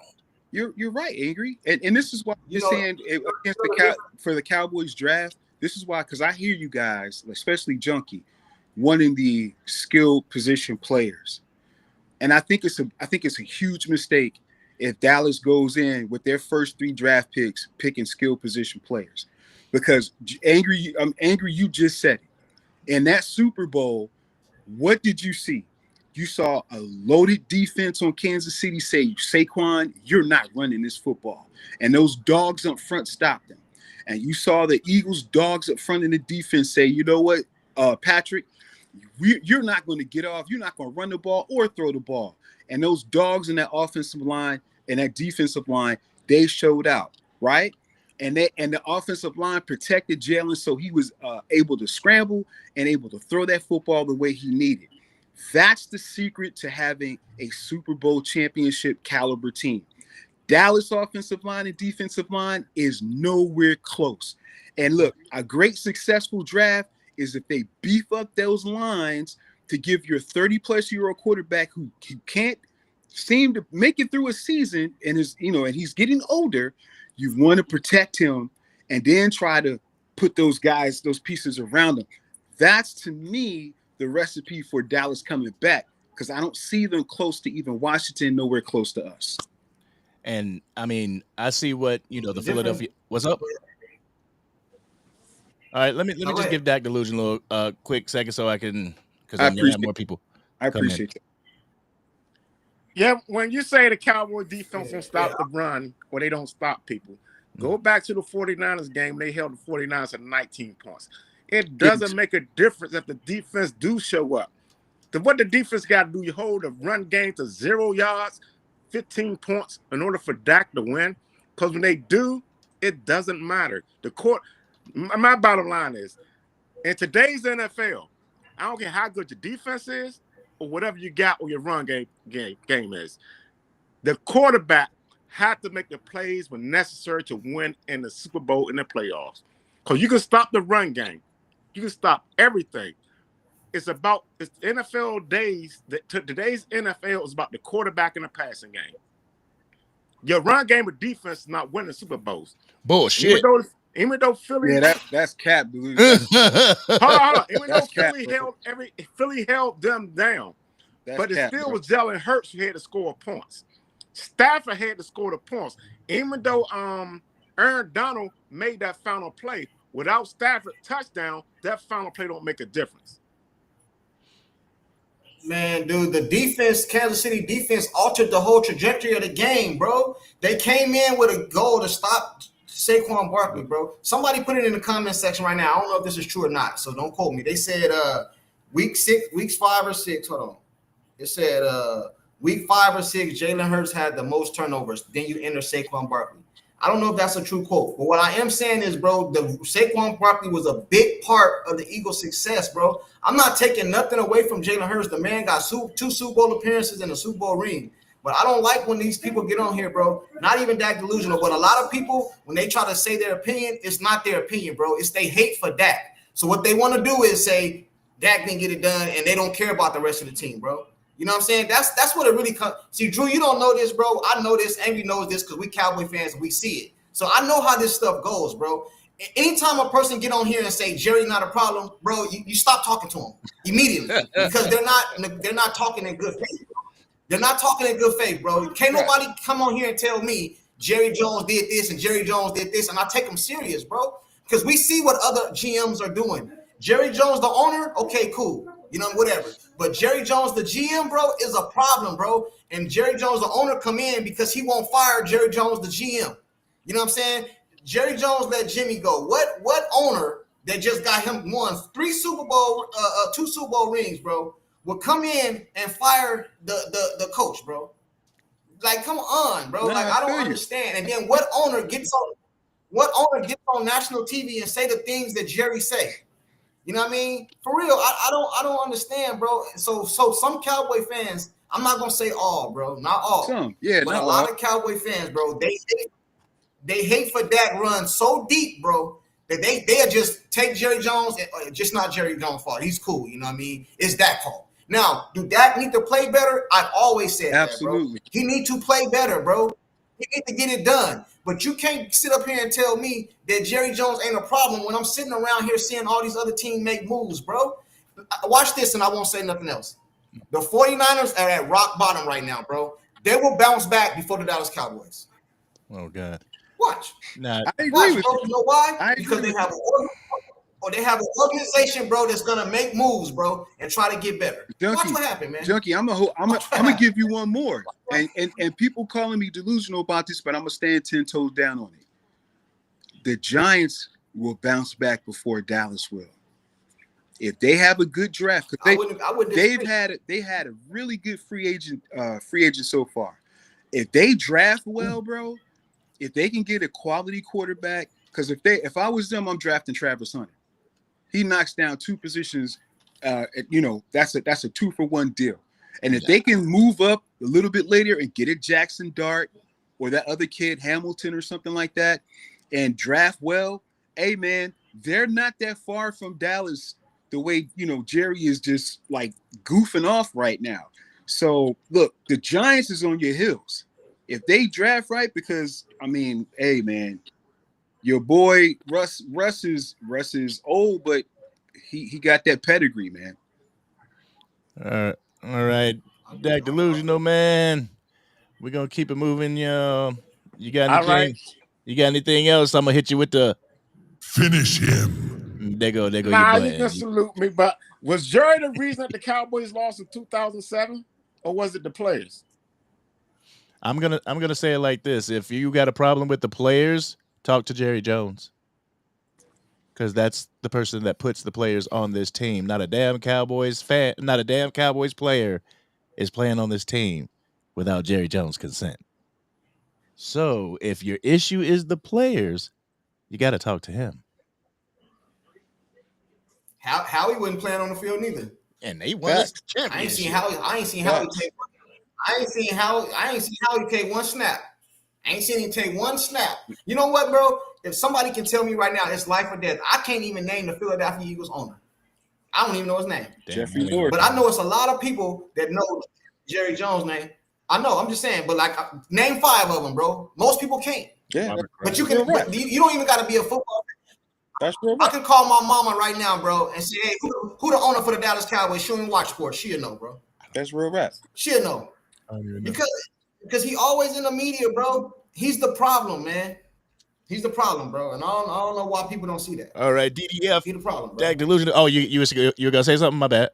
Oh no, I'm good. Y'all salute. Yo, man, I appreciate you, bro. Appreciate you coming on, fam. All right. Hey, salute, Dak delusional. Salute, brother. All right. Hey, it's before you get into it, Andrew, it's a super chat. Okay, I will find it. And people say, why do we bring certain people on the channel is because there's a lot of people out there that feel like they don't have a voice. You know, whenever they go to different content creators and whatnot, and I've been that guy. I've been that guy in the super popular content creators chats. They can't get to all the chats, and some people may feel like their voice isn't heard. This is a platform that we want all you guys, whoever comes on here with good football knowledge, to have a platform to be able to speak your mind. You know what I'm saying? To be able to feel as if, like, dang, I can actually talk to these guys, so that's why we bring, whether it's Dak Delusional, whether it's an Eagles fan, not to say anything like that, Drew, but it's good. It's respect, man. I salute you guys because I try to bring, if I'm not talking trash, if I come on somebody's show, I'm trying to bring objective opinion, not only just from the Eagles standpoints, but from what I see from the ops. Because I do look at what the Giants do. I do look at what the Commanders and what Dallas is doing, because it's the division that I'm a part of. It's the division I've been a part of since I was a kid, and I became an Eagles fan. So I'd be like ignorant not to really watch what Dallas is doing, what any other teams in the NFC East is doing. Right. So when I'm coming in, I'm really trying to give observation on Dallas from what I see. Not saying I'm always right, because I could be wrong. Dallas could be. They could win the division this year. Who knows? I don't see it, but you never know. Right. But I'm always trying to give objective opinion. Right. You guys, no, it's all good, bro. We appreciate it. We take a lot of slack sometimes, whether you know it or not, bro. From not everybody, but a lot of people don't like us bringing on like certain people or other fans and stuff like that, bro. But like Amy said, man, I like everybody to come on here and be able to say whatever they want to say, as long as it's respectful, bro. Now we're gonna do our shit talking, and we're gonna do that. You know what I mean? Some people take it more personal than others or whatever like that, bro. But like Amy said, man, I remember being in big channels, not even just Cowboy or sports, just being in big channels, stuff I'm interested in, and you don't got a voice, bro. You know what I'm saying? So no matter how big me and Angry get, we still on the come up. We're always gonna be able to allow people to come in and say what they want to say and all that, bro. You know what I'm saying? But shout out to Swab for the super chat. The Niners also went after McCaffrey, even though they were already a contender before his arrival. Boom. You know what I'm saying? And McCaffrey, he changed his whole career around by going to the Niners, bro. Y'all remember how he was in Carolina? He was still good, but look how he looked with the 49ers. It's the same with Saquon. It's the same thing with Saquon. You just read my mind. 2 years ago, Saquon was the running back. We had Miles. We had Booby. You guys is running back, and a couple other dudes who was coming off the bench. Yeah, DeAndre Swift. Yeah, DeAndre Swift. You know what I'm saying? So it's like Barkley came in and just changed the trajectory of not only the Eagles but his own career. So he did the exact same thing that CMC did. So it could honestly, this is what I think Dallas should have did. And I think Jerry dropped the ball. Honestly, I think Jerry should have traded for DK Metcalf. And he should have signed Greenlaw. If you'd have traded for DK, because you can't tell me any wide receiver in the draft today, I don't care if their first round or seventh round is better than DK Metcalf, they're not. And you bring Greenlaw into that defense, and then you look at all the moves that Jerry has done. I'd be sitting back saying, well, man, Dallas is really about it. They back on it. If you make those two moves, I'm like, yeah, that's real football moves. Dallas is making moves. They really coming for our neck. But so far, I mean, it's like, I give it like I think they did make some decent moves. I give them like a C for the entire free agency. I give them a C. I like the quarterback Milton. It's low risk, high reward. Yep. I think it was a great trade for Dallas. Yo, gentlemen, I'm gonna go ahead. I'm gonna go ahead and fill it out real quick. All right, here we go. OG in the building. Bam. And then we got Anthony in the building. Bow. And then we got Smoke. We're going crazy. Ya. Bow. Look at that. We got everybody on this mug. 6 people What on up? What up? Smoke one for you came in here shaking his head. What's going on with y'all? Another I hate Dak. No, I'm just playing. Go ahead. You know when we had these things, the ways of the winds always change to we could be talking about We could be talking about LeBron James and Michael Jordan, and all of a sudden, Dak Prescott is going to be brought right into I know. Like, damn it. I understand why.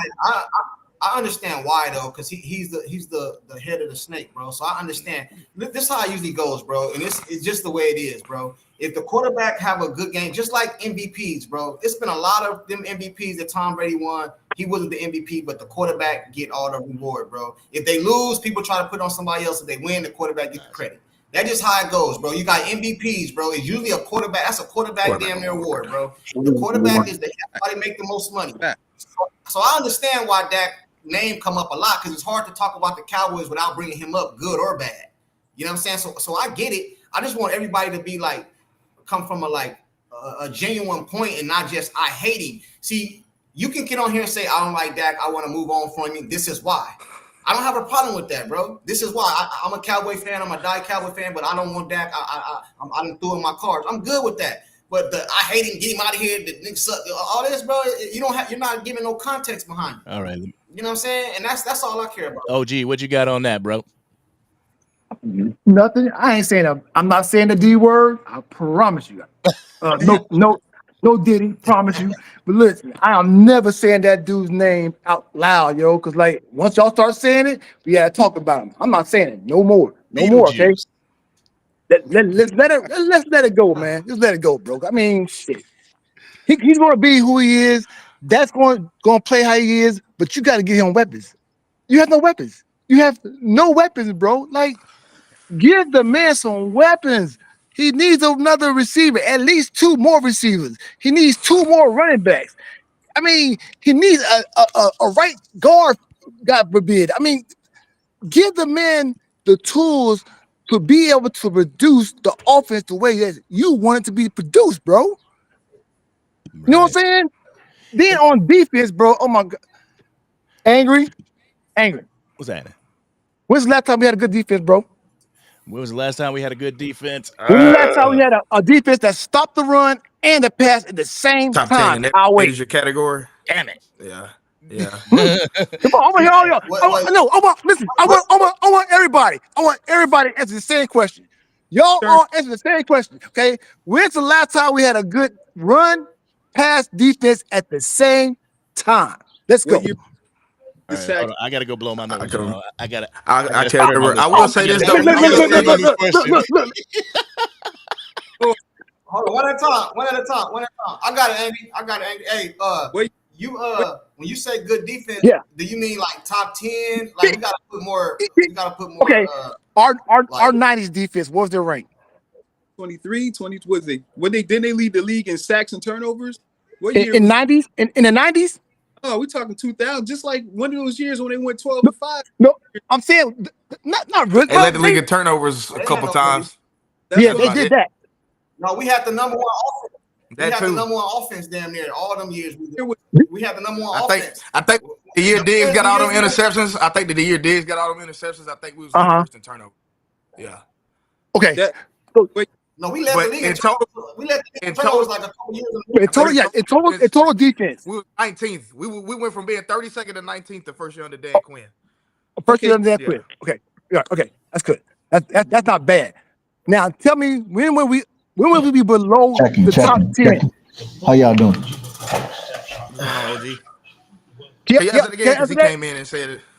Can you ask it again? Because he came in and When was the last time? When was the last time we was below top 10? And like total defense, like everything. I don't know. I honestly, I probably wasn't even alive when that was going on. Somebody said 94. 94? Yeah, I just turned 30. I can't even answer that.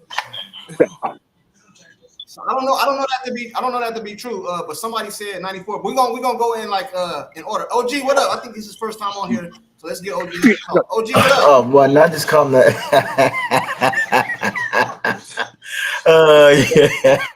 It's your first. OG, man. It's your first time coming. This is salute to you, man. This is fun. Salute to you, man. What's up with you? Salute to you. What's up with you, back into town, man. Just got on the surface. Yeah. Feel good getting outside. Okay, yeah. My camera's kind of messed up right now. What you got on this? Huh? You good? Okay. What you got on whatever we talking about? Because it's a freestyle show, bro. So whatever you wanna. No, I like the fact that how y'all arguing and debating. I mean, that's a good thing, but you guys don't really see the point that I always make is about you see how amongst each other we fight, and we got the same energy, but it's directed the wrong place. You're worried about Michael's money, but Michael gonna get his money. He deserves every dime of it because he's the best pass rusher in the NFL. What you're not understanding is you gave the man with the $250 million too much money, and then now your salary cap is shit, and now you can't build around your team.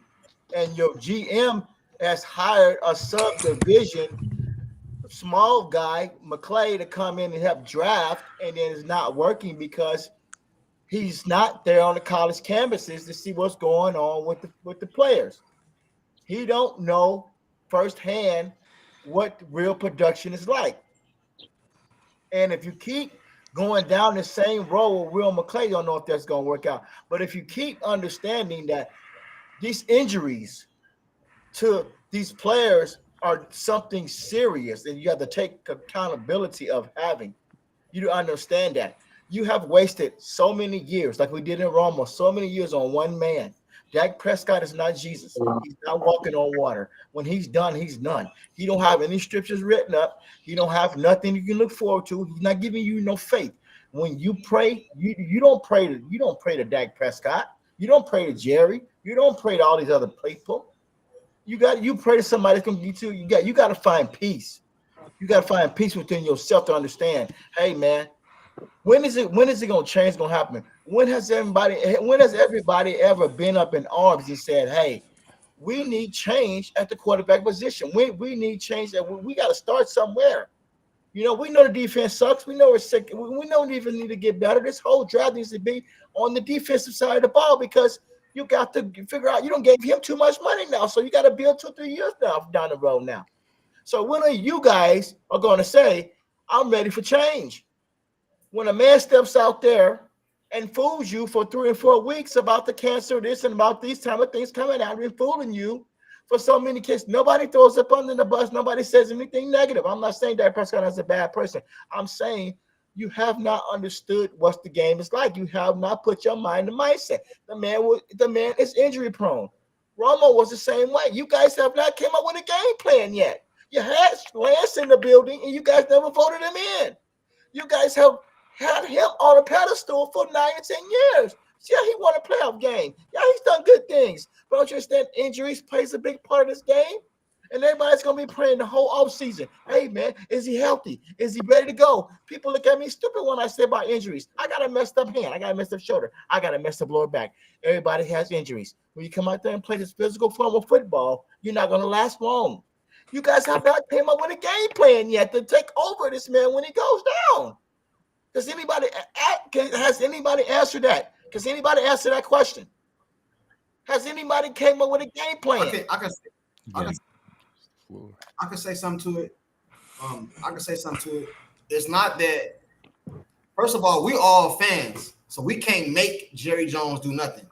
What I be saying is, okay, if you didn't want to sign Dak Prescott, fine. It's no problem. No, I can't make him sign him. But now that he's signed, what are we gonna do? Just argue about it? Yes. You know what I mean? Yes. The only thing we can do is you're gonna argue about it. And you're gonna fight, and you're gonna stand up, and you're gonna say, "You know, I want to deal with this shit no more." If you don't take control, who is gonna take control? You want to say we want him out of here? We want him out of here. Oh man, fuck that salary cap. Fuck all that shit. That don't mean it's gonna happen. People, I know that, but that don't mean it's gonna happen. It starts with you. It starts with us. You know what I'm saying? You guys gonna wake up. If it doesn't work out, let me say something. If it doesn't work out with him, you're gonna get up every week from September all the way until February of next year, hoping and praying that we're gonna get there. We're gonna say, "Well, hey man, we're gonna win this week. We're gonna win this week. All depends on Dak. And the defense gonna do this. Defense gonna do that. Can Dak be the man to get us there?" Whoa. You say the defense is gonna do this, the defense is gonna do that. You have all the faith in the defense, but you have absolutely zero faith in Dak Prescott. When the defense has showed you that the defense can't do this and the defense can't do that as well. Let me tell you this, young man. Like, yo, you threatening me with that. You threatening me with that pencil. I'm answering your question real quick. I'm answering your question. I'm pistol whipping you. I'm domino table. Listen, a man has to pull his own side. Okay, when you out there on that field longer than offense, you out there for a long time, man. I'm playing more snaps than you, bro. You know, you play 20-something, 25 snaps. I'm playing 35 snaps. Hey, whose fault is that? Whose fault is that? Whose fault is that? I'm saying, hold on. Whose fault is that you're still on the field? The defense's fault. If they don't stop nobody, guess what's going to happen? Guess what? You gonna stay on the They don't stop a run. They don't stop a pass. And you want to blame on the offense? It's the damn defense, bro. Come on, man. Smoke, did you not hear what I said? Come on, bro. Smoke? You know it's the damn defense. Smoke. You got to get the field. You can't get the field. It's the defense's fault. One at a time. It's crazy. Hear what I said? Hey, one at a time, though. One at a time. Did you not hear what I said? That is crazy. I said if the defense is out there longer than the offense, there's going to be attitude. There's going to be like, bro, they can't score points. Oh my God. Let me ask you this. Let me ask you this question. What has been the issue last year? Scoring points from what and stopping people, injuries, and stopping the run. And stopping the pass at times. Everything was wrong with this Dallas Cowboys team this year. From last time I checked, the team with the most points win the ball game. That's the last time I checked. So you gotta stop somebody though. You still gotta stop somebody. Correct. You remember? Hey, hold on. One time. You remember that year that Dak got hurt, right? And he was about to break the damn record. He was like, what, 3 games in like that, right? Dak was scoring almost damn 42 points a game. You know how much the damn defense was giving up? 45 average that whole year. It's got to take 2, bro. Dak can't keep scoring all the damn points and the defense ain't stopping nobody. It ain't gonna work like that. How you think Philly won a damn championship this year? How you think they won a championship this year? You know what I have to answer for that? You know what I have to answer for that question is? The question that I have to answer for that is all that time we were scoring those points, we was doing those good things with him. We was making those moves. We was winning the NFC Championship. We was doing those big things. One thing that we didn't do was get to the NFC Championship game.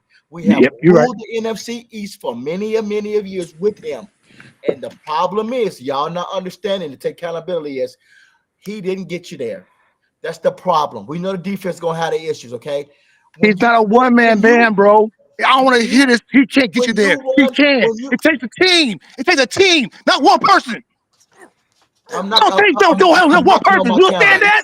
He's not a one-man man, bro. He don't play defense and offense at the same time. Are you serious? Smoke. Stop doing that. That's blaming. That's blaming one dude, and it ain't right, homie. It ain't right, man. I have an answer to your question, sir. That ain't right. And I'm looking. Hold on. Let somebody else. We gotta let some other people talk. Hold on. Let's looking at Fox. We gotta let some other people talk. Looking at Sports 2023 NFL defensive rankings. Dallas Cowboys top 5 defense that when 2023. Somebody fact check me. I'm looking at 5 right now. Look at it. That's the year they got all the interceptions. I think that's the year they got all the interceptions. That's when I think that's when Bland got the pick 6 record. I think that's that year he's talking about. Panthers, Cowboys. So Dak has had a top 5 defense in his career, my friend, recently. What was his offensive rating? Hold on. Let me say something to that. Because you got to put context behind it, right? He did. If that's true, if what you're saying is true, that's because we led the league in turnovers. But that's still the same year we couldn't stop nobody in the run game. So if we don't get a turnover, we damn near lose the game, bro, because the defense can't stop nobody. They always bring up the playoff stuff. Do y'all remember how the defense? I'm not blaming just the defense, but that's what we're talking about right now. You're so right, for it, Junkie. The Rams game, they ran like 200 and something yards rushing on us in a playoff game, bro. Yeah, how is that even? How's that possible? The running backs was taking turns on us, bro. And then in that same 2023 season that he's referring to, we had defensive backs playing linebacker, bro. Come on, bro. We got to keep it real. You got to keep it real. We got to keep it real, bro. The problem is thousands. The problem is you drafted a 4th round quarterback, and you try to make him into a throwing quarterback, a passing quarterback. There it is, OG. And we don't know if that's going to work out. That's the problem. We OG, just don't know if it's OG, be honest. What was Dak at Mississippi State? What was he at Mississippi State? Was he a thrower or was he a runner, bro? He was both. Really? Y'all talking 10 He was running and throwing. Listen, see, that's the problem is it's 2000. What year is it now? 225. 225. And he came in 2016. Hold on. Yep. And then wait a minute. Let me ask you a question. And we still stuck when he was a freshman. When he was a freshman coming in, he had pretty good numbers, right? He played a good game. We still stuck in that 2016 realm, right? We still stuck there, right? Is anybody? I don't blame him for that. Hold on. Yes or no? Are we still stuck? Are we still stuck in the past though? No. But you can't use that game. Don't mention that game. I can't hear you. You can't use that game. You can't use that. Are we still stuck 9 years ago? No. Have we done? Have we still stuck? Have we got to the game that we're trying to get to? But my thing is that if you're saying yes or no, it's in our question. Hold on, this is my show. Wait a minute, I know it's your show. I know it's your show. Answer the question though. Answer the question though. Yes or no? It's in our question. Oh man, like hold on, like I done forgot the question. What was it? Okay, so in 2016, Dak Prescott came in, right? He's done developed. He has developed all over these. He has gotten better throughout the years, right? He has gotten better. He has improved in his throwing decision making, but his gutsy, his ability to take over like the Rodgers, the Mannings, the Brady, and the Hursts and the Cunninghams and those guys back then. We have not seen that macho Superman type yet. The kryptonite is there when the playoff comes. So we're still stuck in 2016 because he hasn't found the way in the test. Okay, let me take over the game. Can you guys hear me? It hasn't happened. Can you guys hear me? Yeah, we Somebody gotta turn their That's probably real quick. So I have not heard any of you gentlemen say. Let me just say this, man. Hold on, I'm gonna drop out and come back. I got a phone. Somebody got a background, bro. Okay, I muted myself, so that wasn't me. Yeah, I muted myself too. Is that me? Nope. Nah, it was Drew. It was the Eagle. You. Yeah, The whoever defense left, needs that's to what it lead was. in turnovers and score. It's not about that fact. Can you stop somebody? You need to stop them. That's really the whole point. Who can make a play on both sides of the ball? I respect your decision, guys. I respect everything. I love the channel. I like what y'all do. I like how y'all support us. You bring the energy. I like how y'all support Dak. But there's a point of time when you gotta say, "Damn, man, it's time to change." Damn, when are we gonna start? Or when are we gonna? That's a point of time, guys. When you guys start, that's why we got a whole book tab now. Did you have that same thought with Tony Romo? Yes. Year 10, did you have that same thought? I did because I saw he got injury prone. He was making the bonehead decisions. He was throwing in over double coverage.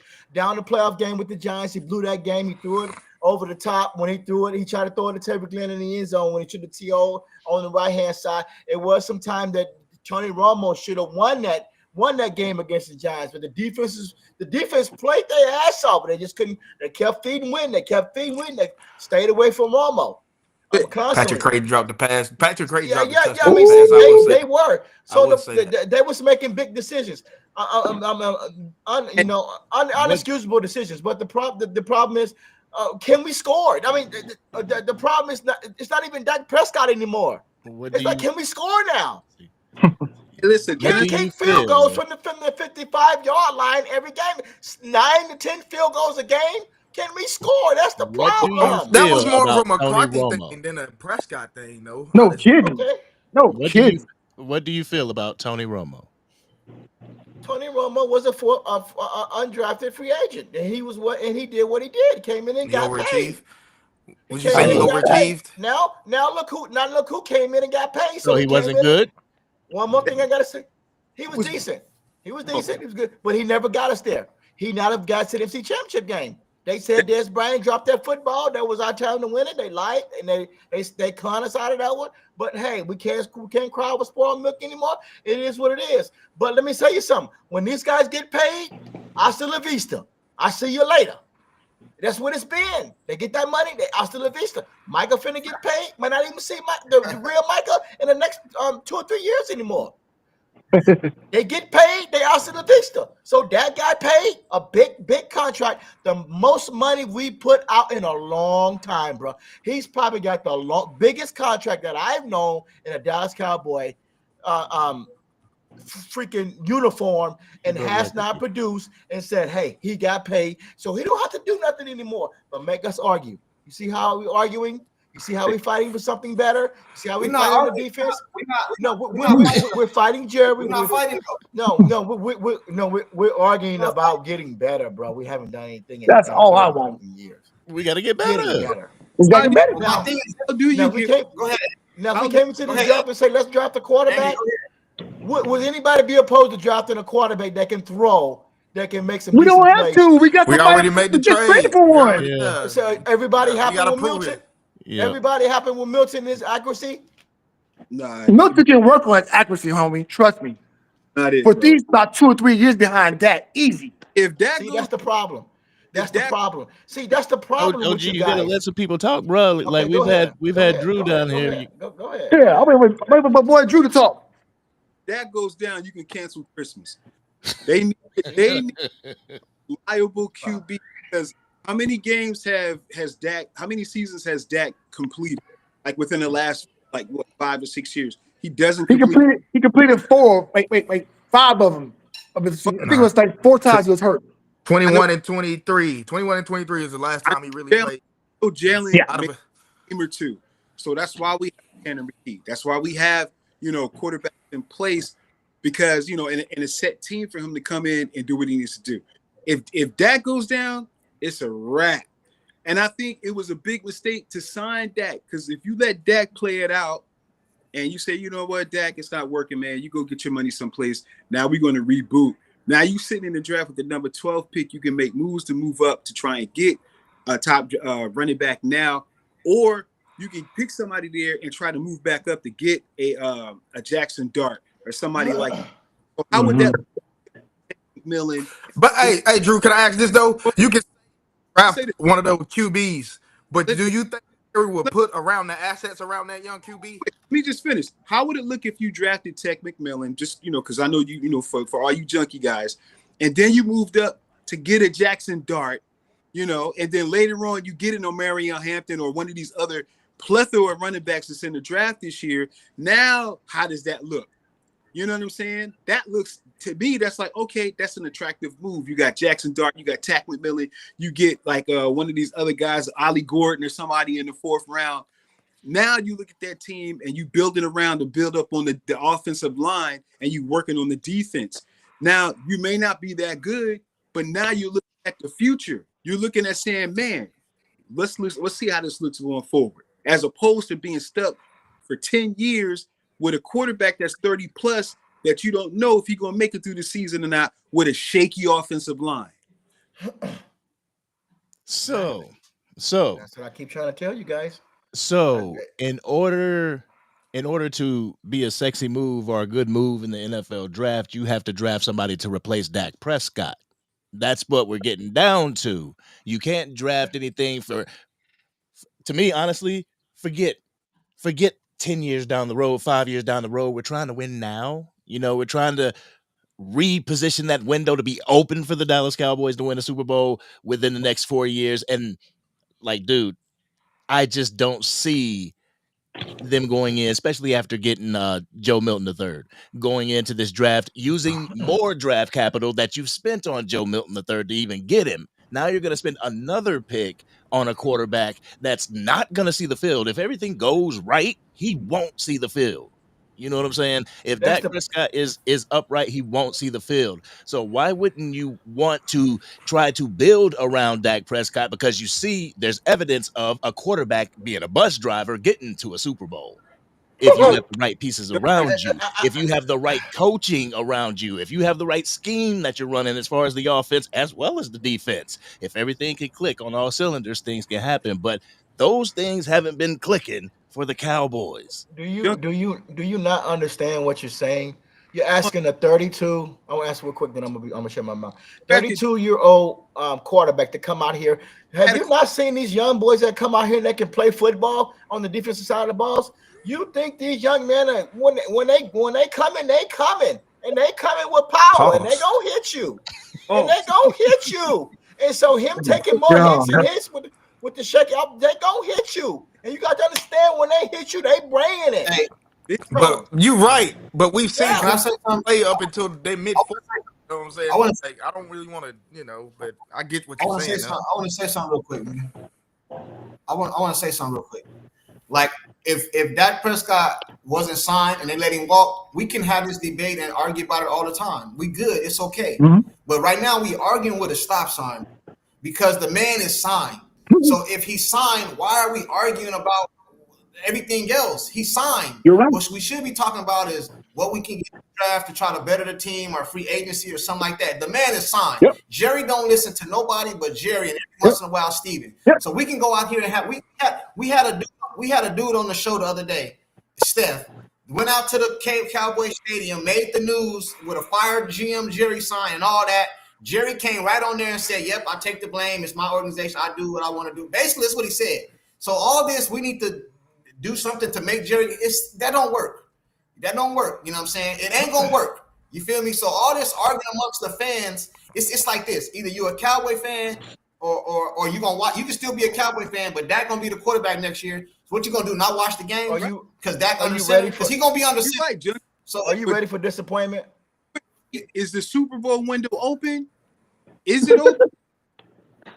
No, it's not open. It's not open. Yeah. It's not open. Are you ready? Are you ready for the next 2 and 3 years to be? Are you ready to come on your show around November to talk about getting ready for the draft again? Because that's where we're headed. We're headed that way. I'm ready. My heart and my mind is ready for that. Yeah. I'm definitely a guy that I mean, either way it go, win or lose, in existence and everything. For the draft, but I get what you're saying. Hey, can I respond? I am a guy that believes, that you can speak shit into existence. So I'm not gonna sit here and talk negative about my Cowboys. And like, I will talk realistically and everything, but I'm not gonna sit and say, what you want to bet this is gonna happen? Because if it does happen, I'm not talking negative. You're gonna come on here and you're gonna be like, see, I told you. I'm not talking negative. I'm talking about facts. Hey, I'm talking about facts. That's what I'm talking about. Every year is different, right? Facts. Right. But every year is different. 2021, we had Carson Wentz, right? And what was Carson? Injury prone. And how we do second round of the 21 draft? He drafted Jalen Hurts. Jalen Hurts. He didn't trade for a quarterback and draft Jalen Hurts too. He drafted Jalen Hurts with the expectation that this ain't gonna work. This ain't gonna work, right? So and then what they do, the trading of Jalen Hurts, all of those trades that Howie made is the reason why they are the way that they are right now. And that's the problem with Jerry. Jerry's not willing to rip the Band-Aid off and say, look, man, when do we hit the reset button? Because I'm over again because it's not working. Because I'm gonna keep it a buck with you. There's a minority of Cowboys fans that believe it can't work. The majority of Cowboys fans believe that it can work. How many quarterbacks after No, that's not true. That's not true? No, it's not true. And it's how many That's not true. That's not true. And we keep doing. Don't you understand? He is the last player. Let me hit you with some facts. Since 10,000. Well, he's the last man since 2016 that's on our roster. Oh, real quick. How many quarterbacks that stay with their team after being drafted for 10 years won a Super Bowl? You could probably name. Here too. Not many, bro. Maybe Flannery and Flacco. That's about it. Super Bowl. Aaron Rodgers. Bro. Yeah. Don't happen. Aaron Rodgers and who else? Out of all of the hundreds of years that the NFL been in play, not many quarterbacks that are drafted, they were their team for 10 plus years and win a Super Bowl. It just don't happen. You know I got to give respect to Green Bay. They were. You want to believe that? What was it? How long was Elway there? How long was Drew Brees there? How long was a lot of these quarterbacks there, bro? Don't sit there and talk about somebody with them for a long time to get that thing. Drew Brees started off as a Charger smoke. Them is I'm just saying. They was lead for a long time. Arms, okay? Hey, man, took forever to get his first ring. I don't want to hear that. I don't want to hear it, bro. Quarterbacks can throw. I'll give you that one. They can throw, bro. They got pinpoint accuracy. Dak can throw too if he had the damn weapons to go with it. OG. Dak is not on that list. Amari, if you got Amari Cooper and CeeDee Lamb in the same year, and you got another couple, and you have a damn bum ass running back that can't run the ball. We talking about problems. He is a bum. Problems. Yeah. Why are we talking bum now? I'm talking about the quarterback that he signed. I listen, bro. Everybody can have their opinion on Dak, whether you like him or not. I like him. You know what I mean? That just means you don't have to agree with me. But he signed. So why we like what? I don't understand. Because it's low hanging fruit. It's low hanging fruit. Talk about Dak. That's why. That's the only thing that you reach. Because you haven't reached out. You haven't reached out your hand and said, "Oh man, we need a game plan." Milton ain't gonna be it. Go to the draft and start picking your players. Go grab somebody that can run and throw, and don't be scared. You guys are scared. Don't be scared, man. Don't come. How do you know you're gonna get that? How do you know you're gonna get that in a quarterback week draft? This is a quarterback week draft this year. How do you know? And then you try, and this guy doesn't see the field. He doesn't work out. He isn't a your team. You just wasted that. You just making no sense, bro. You just wasted that pick wherever you're gonna pick. So let me ask you a question. You're picking a premium pick. So how many more years he got left? How many more years that Dak Prescott left on possibly 2 for us, and then Milton take the hell over. Okay, 2 more years. If from 2 more years from now, if we talking about the same thing, y'all should shut down y'all show. OG. Y'all should shut down y'all channel. OG, be honest, OG. In 2016, when Dak Prescott had 2 good receivers, a good deal tight end, and a great running back, and his running game was running very, very well. How did we look in 2016, OG? And Dak didn't hesitate. He threw it everywhere. He spread out to everybody, bro. It was a great offense, homie. You know why they lost that game? You know why they lost that game? They did lose that game over the top. It was the wide receiver he was lined up on the slot. He went all the way across the field. Oh, you want to talk about Dak Prescott intercepting the damn Dak Prescott? Man, stop, OG. Stop, man. Stop, bro. Stop, bro. I already know this already, man. You trying to be funny about that, bro. We understand it. I'm trying to. That's crazy, bro. Shit is like unproductive. Oh God, a lot of y'all go here and say 5 nice things. Well, I'm trying to say one little question. They lost that game on a wide receiver. They ran a slant pattern all the way across the field, and he caught it on the sideline. He tiptoed out, and they kicked the field goal and beat Dallas Cowboys. And they blame that on. Guess who they blame that on? Jones. We got rid of Jones the next following year, but nobody. It wasn't Jones' fault. It wasn't a defensive fault. Oh, boy, caught that ball. Defensive back. Huh? He was out of place. He's talking about Byron Jones. Yeah, they got rid of Jones the following year. Hold on, man. They got rid of Byron Jones for not stepping up on that play. Arguing, bro. Hey man, hold on, bro. We just arguing. Yeah, like we just everybody just yelling and shit. I'm trying. Everybody got their own. Oh my God, their own opinion or whatever. But I don't want to argue, bro. I don't want to argue about it, man. This is starting to get out of hand. Like, let's talk about some type of order. Like I said, like if 2 more years in 2027, are we still talking about the same shit? I mean, I'm sorry to swear, same stuff. Then I think you should start shutting down your show, or figure out another game plan and say, hey man, that was a mistake with him. So now we got to come up with another game plan because we didn't move on at the time we should have. We got Lance. We brought Lance in here. We brought Greer in here, and we brought Milton in here, and we did not give them a chance to compete with him. There's no competition of doing anything to push him out the door. Everybody start over. Got to give That's kudos what you to want, Green though, Bay. right? That OG, that's all you want, right? You want Dak at the door, right? That's what you want, right? You want him out the door right now, to right? Green Bay. Got to give kudos to Detroit. Got to give kudos to the Rams. Got to give kudos to Philadelphia. Got to give kudos to Buffalo for moving on to another QB. And only one of them got a Super Bowl. Buffalo The really gonna Philadelphia have Eagles, a homie. QB. What are you talking about? See, you ain't making no sense, man. And you got to get to You the ain't gonna kudos to the Kansas City champs. You mean no sense? To the Kansas City. Yeah. Remember, Hold on. remember, Angry. Kansas City Hold on, had hold on, Angry. Alex Smith. Remember, Kansas City had Alex Smith. Yeah. OG won't stop. OG, hold on, man. OG at rest. Hey, Cowboy corner in the back, I think, man. Okay, I'll bring him on. Mew, what's going on? Hey, you know what though? What up, fan? I don't even be tripping about people who don't like Dak. I said all the time. It's just that if he signed, I don't know why we constantly arguing about it. You know what I'm saying? That's the only thing I don't understand. You don't have to agree with me when it comes to Dak. It's cool. I don't like, bro. Y'all know I don't care because I continue to let y'all come up here and say all shit y'all say. You know what I mean? If I wanted to just block it, I'd have just blocked it. I let y'all say whatever y'all gonna say, bro. But what I'm saying is he here now, so why are we constantly arguing about it? Word.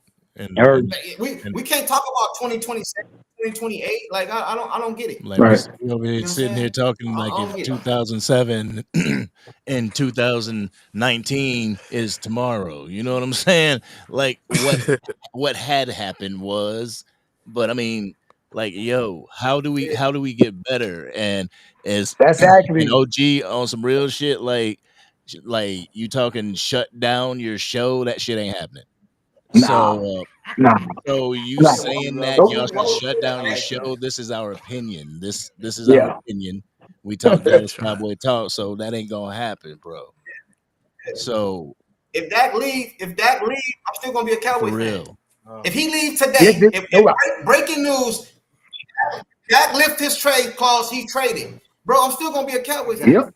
And it'll probably be easier for me because I don't have to hear this Dak shit no more. You know what I mean? It'll probably be easier. They're just gonna rag on the next quarter. No, exactly. That's the thing. It's only gonna move to the next quarterback.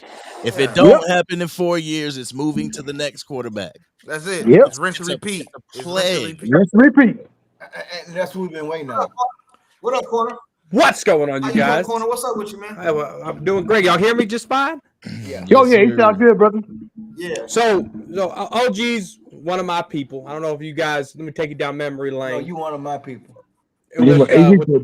OG, I brought you under my wing. You're on this YouTube stuff because of Cowboys Corner. God brought me under his wing. Nobody know. So never have you watch the movie. OG, that's your problem. You don't stop talking. So you ever watch the movie Blue Streak, right?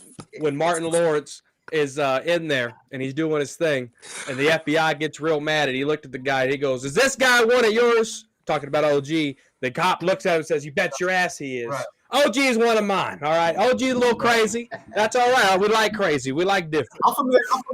Yeah. I'm familiar with I'm mucho locos. I know OG. He good me. Yeah. But hey, look. OG makes some valid points too.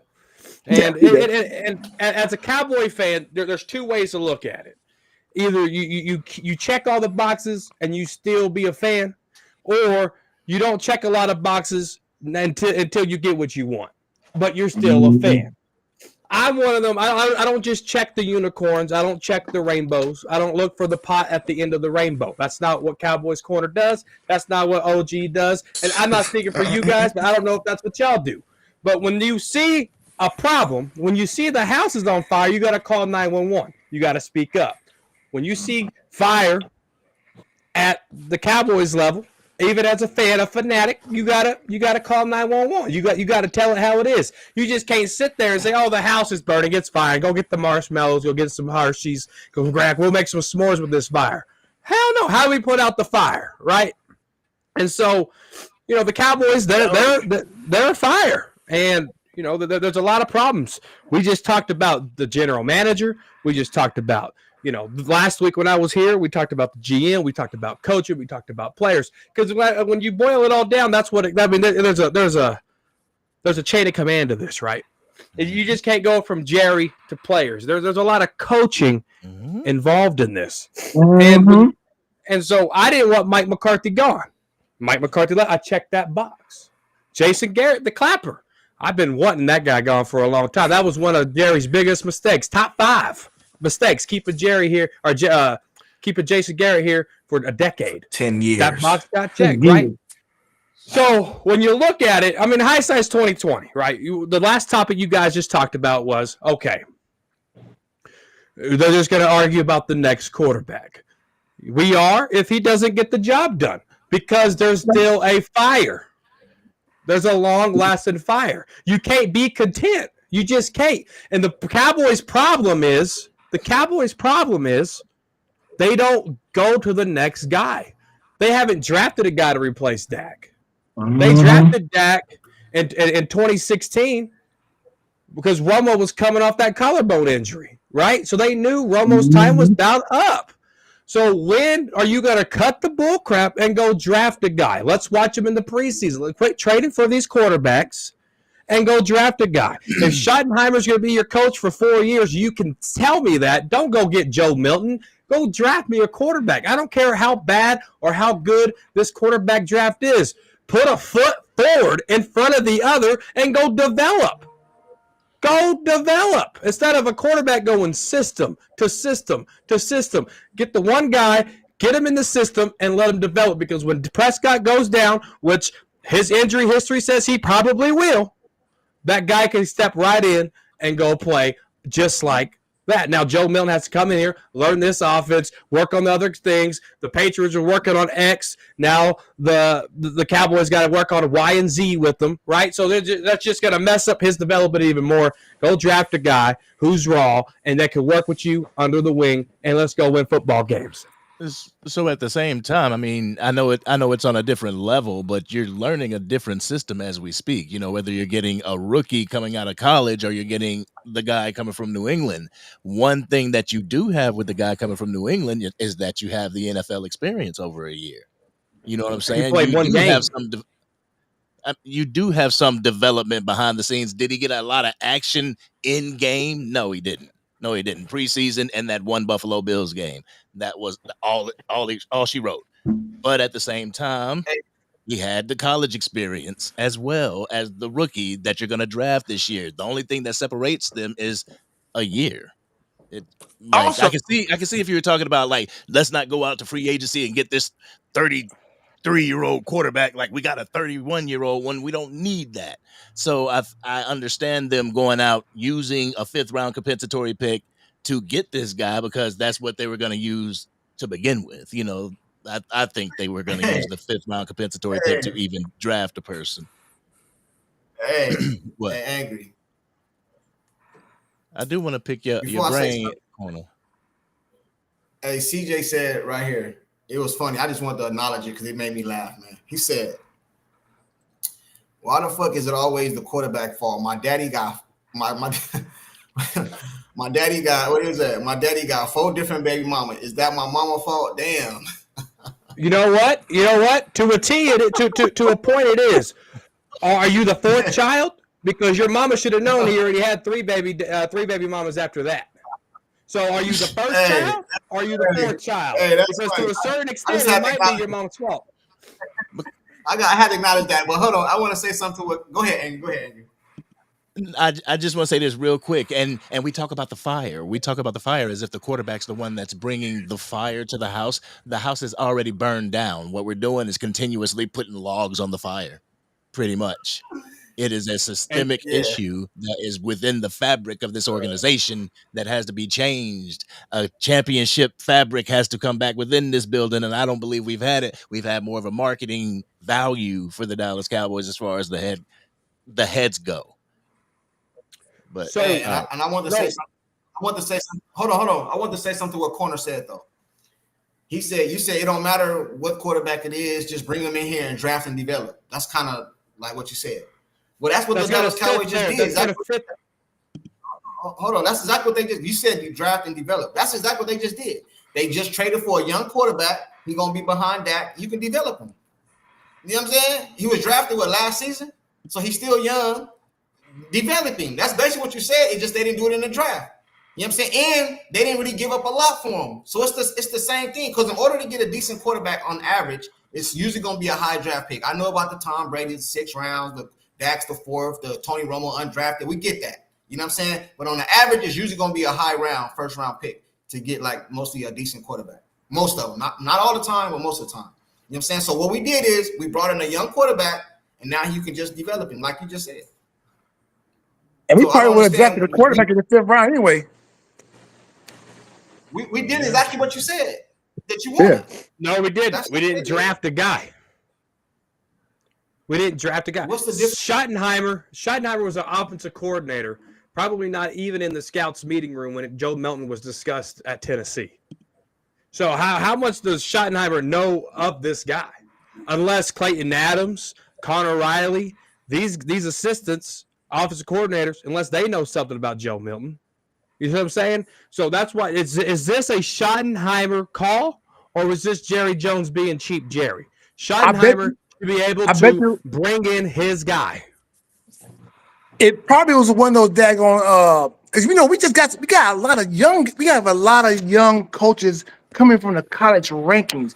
They done seen Joe Milton do it. You feel what I'm saying? So maybe they see something that maybe Schottenheimer might not, because they don't play part against this guy. You feel what I'm saying? So like getting Joe Milton, we basically drafted him in the 5th round, giving up a 5th round pick. You see what I'm saying? And we're gonna draft a quarterback probably in the 5th round anyway.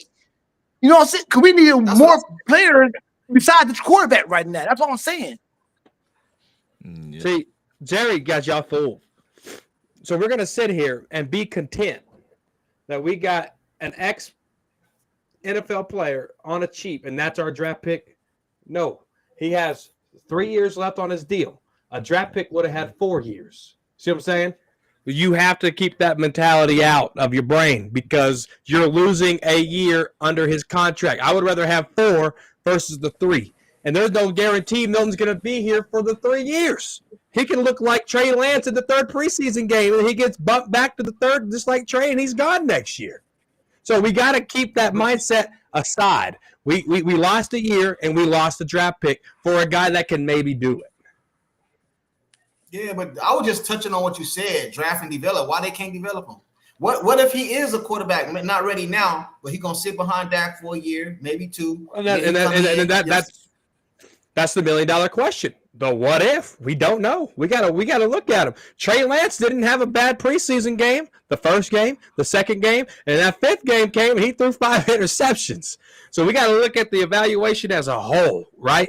And we, Trey Lance's problem, he was a runner first, then a thrower. It never worked. And when he was wanting to throw, he threw 5 picks, did not look good. 2 weeks later, what happened? Dak got extended. That's not a coincidence, people. Jerry Jones really wanted Trey Lance to play well. Jerry Jones wanted Trey Lance to play well, and he didn't, and that's why Dak got that extension. Yeah, of course. I mean, we already knew. We acknowledged that already. Of course.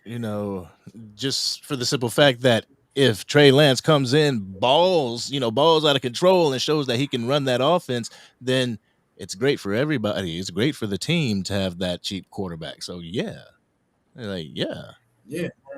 And just so I can say this real quick, if Trey Lance would have came in and balled in the preseason and then started the regular season off and we'd have had a good season and went to the playoffs, y'all wouldn't hear me complaining. Keep it rolling. You know what I'm saying? And Dak is over there on the bench and we doing good. I wouldn't be complaining. I liked Romo. I liked Romo, but when Romo got hurt and Dak came in and went on that run, I wasn't on here to put Romo back in there. No, we winning. Don't break up a good thing. You think Pat Man was out here crying about putting Bledsoe back in over Brady? No. We winning. I don't care, bro. I want to win, bro. Whether that's Trey Lance, Milton, Dak, whoever. The reason I say Dak is because they signed him. He's a quarterback. You know what I'm saying? But if you can tell me and Angry talked about this, I think like a show ago, right? I asked him, I said, hey, Angry, if I told you Dak Prescott just got signed, but he got to sit the bench, and another quarterback going to come in here, we're going to go a deep run in the playoffs, what would you do? Would you be mad? He said no. But Dak is on the bench, Angry though, but still, we winning. We good. You know what I'm saying? Well, we just want to win, bro. We just want to win, bro. I don't know. We can do the scenarios. We can do the what ifs. We can go to La La Land if we want to. But at the end of the day, this is what we got. And to angry Cowboy fans' point about this dumpster fire, who's the highest paid in the company? The CEO, right? So when you look at the players aspect of it, who's the highest paid? Dak Prescott. He's the CEO. So when you look at credit, when you look about accountability, when you look at a lot of things, it's going to funnel up to who in a company? It's going to funnel up to the CEO. Either he's going to get a raise because he's doing good, or they're going to terminate that CEO because he's doing bad. When you look at Dak Prescott, the first thing we hear is what? He's a good leader. We don't hear he's a good football player. With Tom Brady, we heard first he's a good football player. Aaron Rodgers, good football player. Patrick Mahomes, good football player. Josh Allen, good football player. Lamar Jackson, good football player. Then it might be leadership second. With Dak, it's the other way around, and we have to look in the mirror and realize that. He's a good leader first. But then you look at the leader aspect of it. When he's on the field, if your manager, angry Cowboy fan, if your manager says, hey, guys, let's go. We're going to do this in production. We're going to do X, Y, and Z. And I need you guys. I need you guys here. Let's do it. He's talking, right? But then someone gets hurt on the line, and the manager's like, nope. I ain't gonna do that. You're gonna look at that leader and say, he ain't a very good leader, is he? So what that boils down to is when you look at the football field and you look at the Packers game, when you look at the 49ers game, you look at it. Dak's giving fist bumps. Hey, look, next drive, guys. Next drive. Pick. All right, guys, next drive. 3 and out. All right, guys, next drive. When is he going to put that foot forward and go score a touchdown? That's what OG was kind of saying in the argument. The defense is already at 25 snaps. The offense only did 10. Why? 3 and out. Tank Lawrence made a point. I'm tired. We got tired because they were on it was 27-0. How they were on the field. They got to stop. On the second drive, the Packers punted. Dak threw an interception. So it boils down to, I'm sorry, I'm almost done, I promise. It boils down to there's a big log that's hot. It's cold ready. You could probably make some brisket out of that thing for 16 hours, how hot that big log is. And that big log says Dak Prescott. Because that's the CEO of the players. That's the guy that lacks the leadership when it matters. That's the fire there. When I think of CEO, I think of somebody that ain't got to answer to a damn person. Dak Prescott has somebody to answer to, and that's the coach. Like you said, whenever you came in here, there's nuances to this where there's levels, whether it's the ownership, the coaching staff, and the players. Like Dak Prescott, leader. Okay, bam. He is a good leader. But as far as like game plan and stuff like that is concerned, like that comes from your coaching staff. Like, and that's why I said I wanted to pick your brain on the whole Mike McCarthy situation. You know. Mm-hmm. Mm-hmm. So when I talk about the CEO, I was excluding him into the players. What player is going to question Dak? What player is going to call out Dak?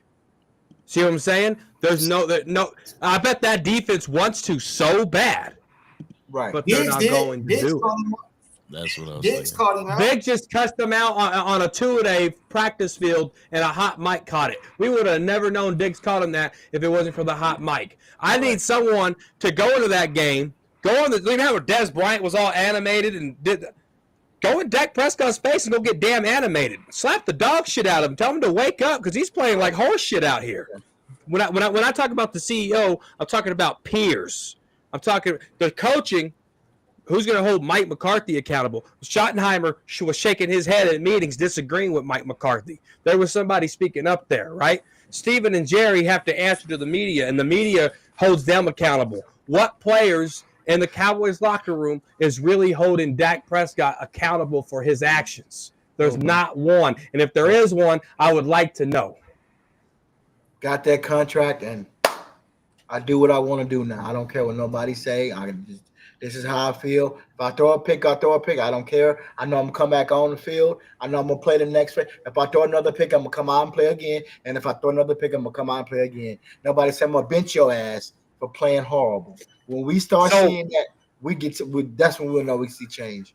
So Eddie Lowe said hold Micah accountable. What did Malik Hooker do last year on Twitter? He called Micah out about that podcast. Right. Why can't we do that for Dak? Why can't players do that for Dak? Micah's been held accountable for that damn podcast and for the things he's done. But when is it time for Dak Prescott to get the same treatment? When can a player come out publicly? Because they're scared. Because they're scared to make moves. Dak does not get the same treatment from a lot of these Dackers. They just don't. They don't, because it's Dak and then it's an excuse. Yep. It's Dak and then it's another excuse. It's never, you know what, Dak did X, Y, and Z, and he needs to step up. He needs to play better. He needs to be the guy.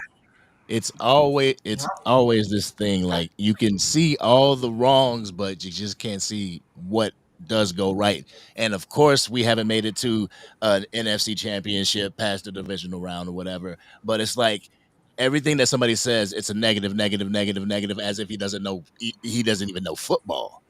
That's the exaggeration that a lot of people put on this thing. And it's like, no, I see with my own eyes what it takes. You know what I'm saying? What it takes to win a championship. And I see from the top down that it's not happening. Right. I got you. Man. I think we all just want to win, bro. Everybody got their own opinions, but we all just want to win, man. We want to win, but we want to win, but we don't want change. We want to win. We don't want change. We haven't. When is change coming? When is change going to happen? When is it going to do? 4 more years from now, basically.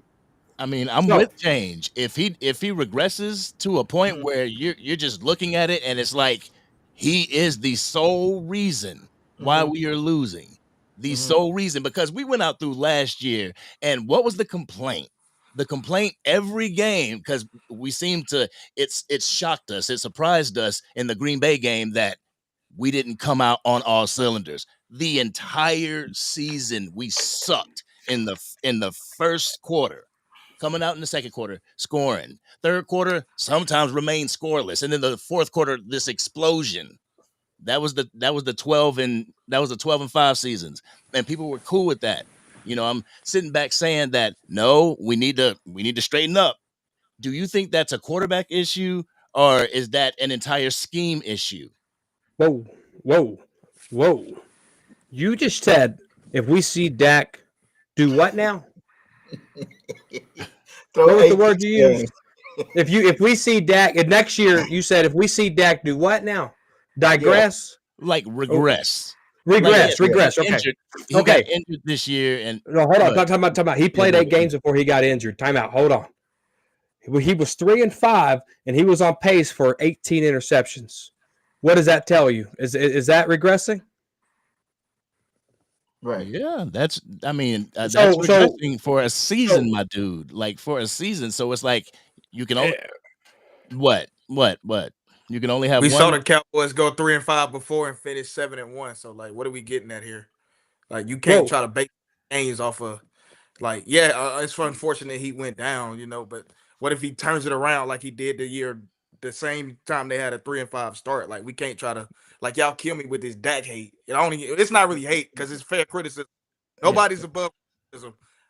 You know what I'm saying? Nobody's saying, nobody's trying to sit here and make excuses for Dak. Because when I do the blame by myself, I feel like it's like you got, I would say 20% on the team, then you get put a little bit on Jerry, then you put something on Dak. It's just like, but it seems like that small majority wants 100% to be on Dak. I get it, because he's the quarterback, he's the face of your team, but like, damn, bro, like, when are we gonna get to a point where it's like, okay, it's not Dak. In certain moments, it's not Dak. Like, okay, can I ask you? Hold on. Let me ask you a question real quick, Corner. Let me ask you a question. All right, go ahead. How much is he getting paid? Okay, he's the highest paid in the league. Okay, I get that. So is there any kind of in your brain, any kind of accountability Dak Prescott needs to take? I just said that. I just said it. He just said that. Nobody's For above men making that kind of money, you don't even have to win the Super Bowl to get to the NFC Championship no more to even sniff that kind of money. You can make a stat season out, a whole stat season, and you get $20, $50 million. Not even to make it to the championship game. Hell, I guess I can be at my job forever and make a lot of money and not worry about a damn thing. I'm good. I mean, it's about making money now. Ain't about winning the championship game. So where are we headed now? Are we just about making money and getting clicks and views and likes as YouTube subscribers? Last time I checked, it was about winning NFC championship games and Super Bowls. So what? You guys got to make your mind up now. Make your mind up. What side of the fence you on? Are you on my side of the fence where winning matters, or are you on the money side? Because ain't no way he would have got that money back in the Teddy the Bradshaw days and the Troy Aikman days and the Joe Montana days. No way he would have saw that kind of money. No way he would have got on and sniffed the championship game in the McNabb days. Ain't no way. So what are we on now? Are we on winning championship games? What side of the fence are you on? Now talk to me. I'm all about winning. Like, okay, the best product on the field. But as a collective, has this been the best product aside from the quarterback? Stop using low-hanging fruit in Dak. But aside from the whole aspect of the team, if we can include the quarterback who is part of the team, has this been the best product available this past season? Can you say this was the best product this past season?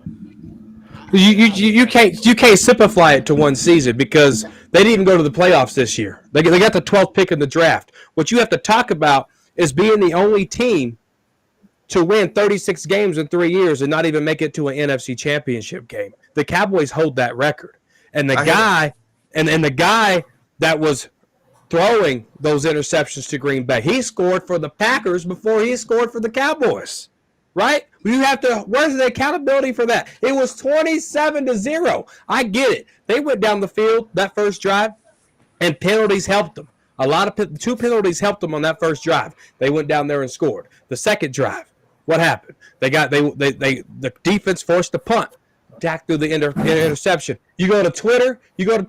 Brandon Cooks made Dak throw the pick. No, dog. That's not the way it works. Fast forward last year.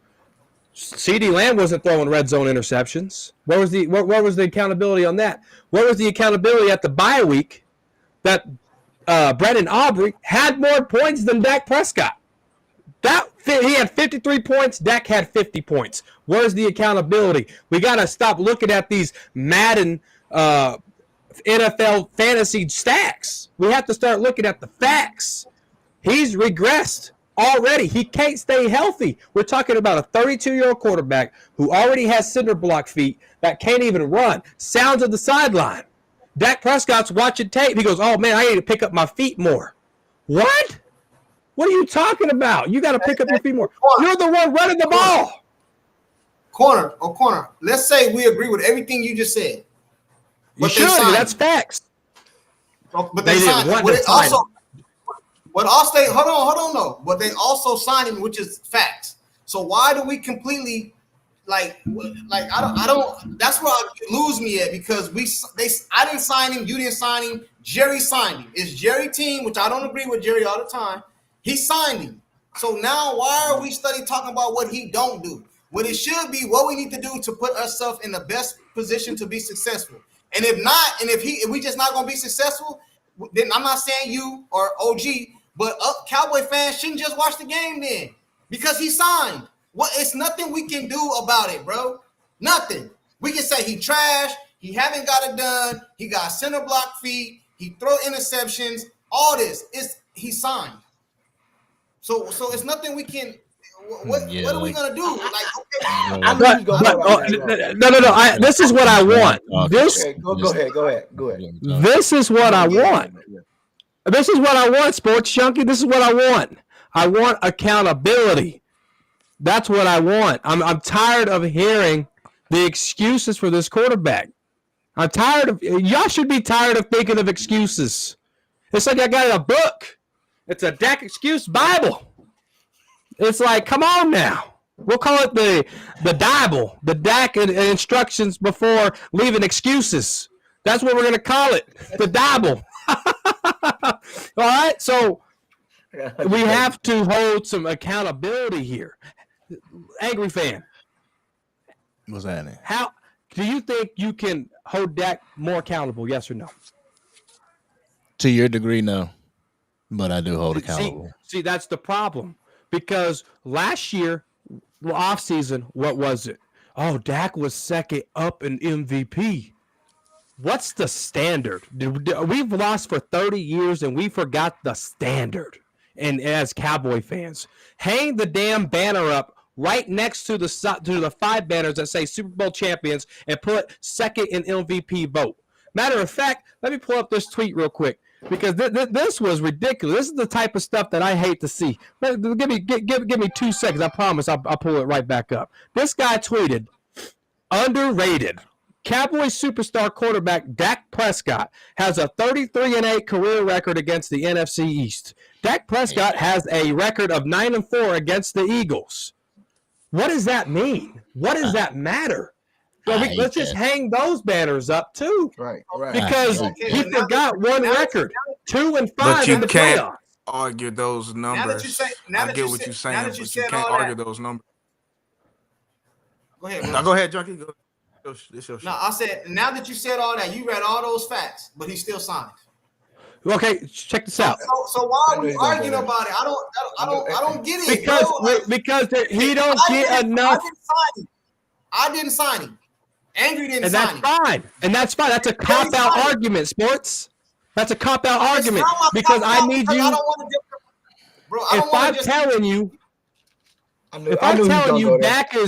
If I'm telling you Dak is X, Y, and Z, and all you have to say is, well, he's signed. You're not making an argument that telling me that to convince me that Dak is good enough. You can be good, but are you good enough? Because I'm not trying to convince you that he's good enough. I'm trying to convince you. You should change my mind. And it's not no reason for us to keep talking about it if he's signed. Like I don't like he signed. I knew you was gonna go there. I knew you was gonna say the same thing. I would never know. If he had a no trade clause, if he didn't have a no trade clause, I think it would make more sense to have this discussion. But if he signed, what is it that we arguing about really? Yeah, we're arguing about because you're scared to move forward, bro. That's your problem. I have not heard one of you guys come out and say, "Look, we ain't came up 2 years ago. You had a game plan. You had a game plan to come in and say, look, we had Lance to come in and try to help, but then." Lance came in, he pushed the shit out of that president, and he pushed his ass, and he said, I ain't never ran that hard in so long. He was out there throwing the ball and completing passes, running Dak Prescott off the field, showing his ass out. It was so humiliating that they were so scared, they ran Lance out on the field and then ran him back out on the field again, and then said, well, we ain't going to show you what we got here. And then they messed up on that one right there. If y'all argument, the problem is no. If y'all argument is they should not re-sign him to another contract, okay, I'm with you. We can have that kind of discussion. But as of right now, he's signed. So why are we gonna sit here and talk about what he didn't? I don't get it. Because you don't hold him to a standard that's about winning. You hold him to a standard to make sure that he proves you right. That's why I'm here.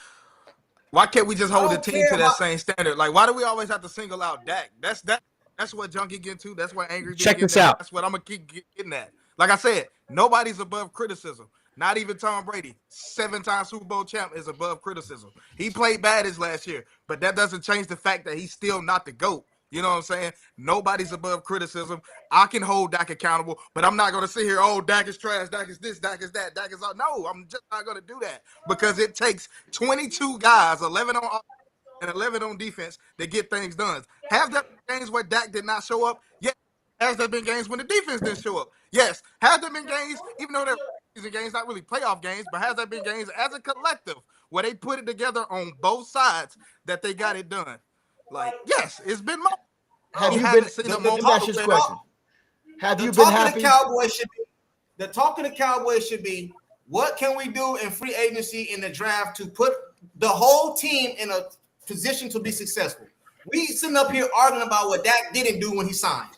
It's like marrying a woman didn't get mad at that you married her. Like, bro, it's a stop sign. It's a stop sign. We're arguing with a stop sign. Bro. Let me ask you a question. Are you happy? Are you happy with Dak Prescott? No, I'm not happy. I want to win. Okay, but why haven't you pushed for change yet? Why haven't you pushed for change? Go watch my video. You ain't watch my videos, man. What'd you say?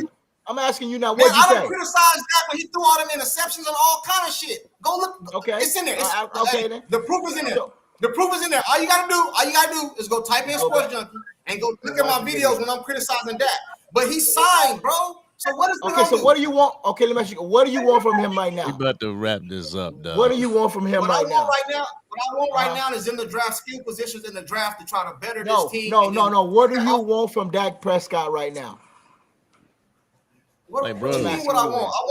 I want him to play good, man, and to make a deep playoff run. That's what I want. That's it. That's what I want. That's it. You don't want a championship game. You don't want a Super Bowl. A deep playoff. You see, that's going to the Super Bowl. Oh my goodness! Y'all want to come at me so bad, bro? You're not listening. I said make a deep playoff run. I can't say do I want a Super Bowl? That's common sense. I shouldn't have to say that. A deep playoff run means winning 2 games. An NFC championship means you win the championship and you go play for the Super Bowl. That's what you should want. Do you think I want to? Do you think I want to win 2 playoff games and just lose and I go to the Super Bowl? I shouldn't have to say that, bro. That should be common sense. You asked me what I want from Dak Prescott. He hasn't made a deep playoff run. This is a lot of stuff y'all say to me. So what I'm saying is I want him to have a good season and make a deep playoff run and win a Super Bowl. Let me say that. I want him to win a Super Bowl. But if I say that, y'all gonna call me damn near delusional. So I said make a deep playoff run. That's the issue. No, it's a Bible, you know. Dak instructions before leaving excuses. That's what it is. We're not going to agree on the topic of Dak Prescott. It's not going to happen. Nobody is going to talk anybody into like convincing anybody to do anything, switching sides or whatever. At the end of the day, we're Dallas Cowboy fans. Right. At the end of the day, we want to win. That's what it is. Change. We won't change. That's what we want. You want change in order to do what, there, OG? You want change in order to do what? Yes, in order to win the NFC championship game. There you go. What I just said. You ain't gonna fool me. So you got to understand. You got to understand what's in front of you. If you we're gonna agree to disagree. Fooled, I know that if you continue to get I'm hungry as hell right now. Drama, you're getting me hangry, dude. I ain't got a Snickers. Real talk. OG, what you saying is you won't change. Yeah. What you should be doing is pushing for to change to Jerry Jones to get up out of here. You know what I'm saying? Now that's what you should be doing because let's just say you have no say over that until he's gone. He's still gonna be Jerry, so he's still not gonna bring in players. He's still not gonna do shit. So I start with Jerry to me, man. Bunch of Dibbles in here. You have to start flipping your page. You got to start flipping your page to bring in change. You got to start doing it. The only page they're flipping is the excuse page. See which excuse they can use next. So what it is what it is, man. And what's sad is the simple fact, like, we've been on this motherfucker for like 3 hours and some change. Okay, and for the past 2 hours, we have not talked about the draft or anything. I gotta get ready to go to work. That's what I'm saying. Let's talk about the draft. We'll do the draft and stuff. We'll do it tomorrow. We'll do the draft and stuff like that tomorrow. You know what I'm saying? Because I got to get ready to go to work, man. So, you know what I mean? But y'all know y'all all welcome all the time. I don't agree with y'all, though. You know what I'm saying? Hey, Corner said you know what? Hey, Corner, you said the Bible, right? Let's say, you know what? I agree with everything you said. We need to hold Dak accountable. Everything you said, he still signed. Right. So that's an excuse. That's an excuse. That's a fact. We got to keep Dak because he signed. Excuse. That's you're a Bible. He has no trade clause. In the year of our Dak 2025, in the year of our Dak, and that's an excuse written in the Bible. Yep. Hey man, I gotta get up out of here, Angry. You can stay on if you want to, man, but I gotta. He's hungry. You gotta go. Now, man. Yeah, you gotta go. Man, it was good. Nice little healthy, nice little discussion, man. It was a good conversation, fellas. Appreciate y'all coming up. Pick it up. All right. OG, you out here in Texas, OG? You out here in Texas, OG? You out here in Texas? Hey, Andrew, I gotta bounce, man. We got to discuss that. We ain't got to discuss that, though. We got to discuss that. No, I'm out here. I'm way away from Texas. I'm from the SIP, though. Yeah. All right, y'all. Hey, all right, look. Hey, salute to y'all, bro. I'm sorry to run real quick, but I got a dip, man. All right, man. Oh man, I hate that everything. I'm over here bugging out. There we go. I hate that everything has to be a damn civil war. You know what I'm saying? Like everything has to be a debate. Hey, Uncensored said Russell Wilson signed. He ain't got no trade clause though. Hey, but I gotta get up out of here, man. Salute to the chat, man. If we'll try to go on tomorrow, if not like the next day or something, we'll see what's up. Then we'll talk about the draft and all that, bro. But my last thing is, bro, Dak is signed, bro. I can't change nothing. He signed. I didn't sign him. Y'all be coming at me, Jerry, like I think Andy said, and I signed him. They come at me like, why you didn't hold him accountable? I didn't sign him, but the man signed. You know what I'm saying? Like I don't see. Hey, salute to the chat, man. It's just like this, man. We live in a time where it's like if you have any type of opinion about something that is opposite of their opinion, they're gonna try to put you down about it. It's like, bro, don't we like the same motherfucking team? Like we like the same team. We want to get there. So how do we get better?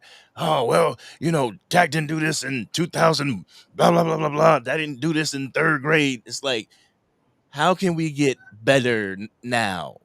Like, what can we do? What are we going to do in this draft? But anyway, man, it is what it is. Like I said, people have their opinions. I have my opinion. You got your opinion. I respect all opinions, but please be respectful when you are on the platform. That's all I ask. But all right, man. Be good, brother. Y'all be good in the chat. We up out of here. Peace. You know we gotta give facts over feeling. Angry Cowboys fan and sports junkie straight chilling. If you want that raw and uncut with them Cowboys facts, put your comment in the chat, cause we'll talk back. Leave the hating at the door and just chill with the vibe. And if you with it, hit the like button and subscribe. If facts over feeling, this is how it's designed. So buckle up, everybody, and enjoy the ride.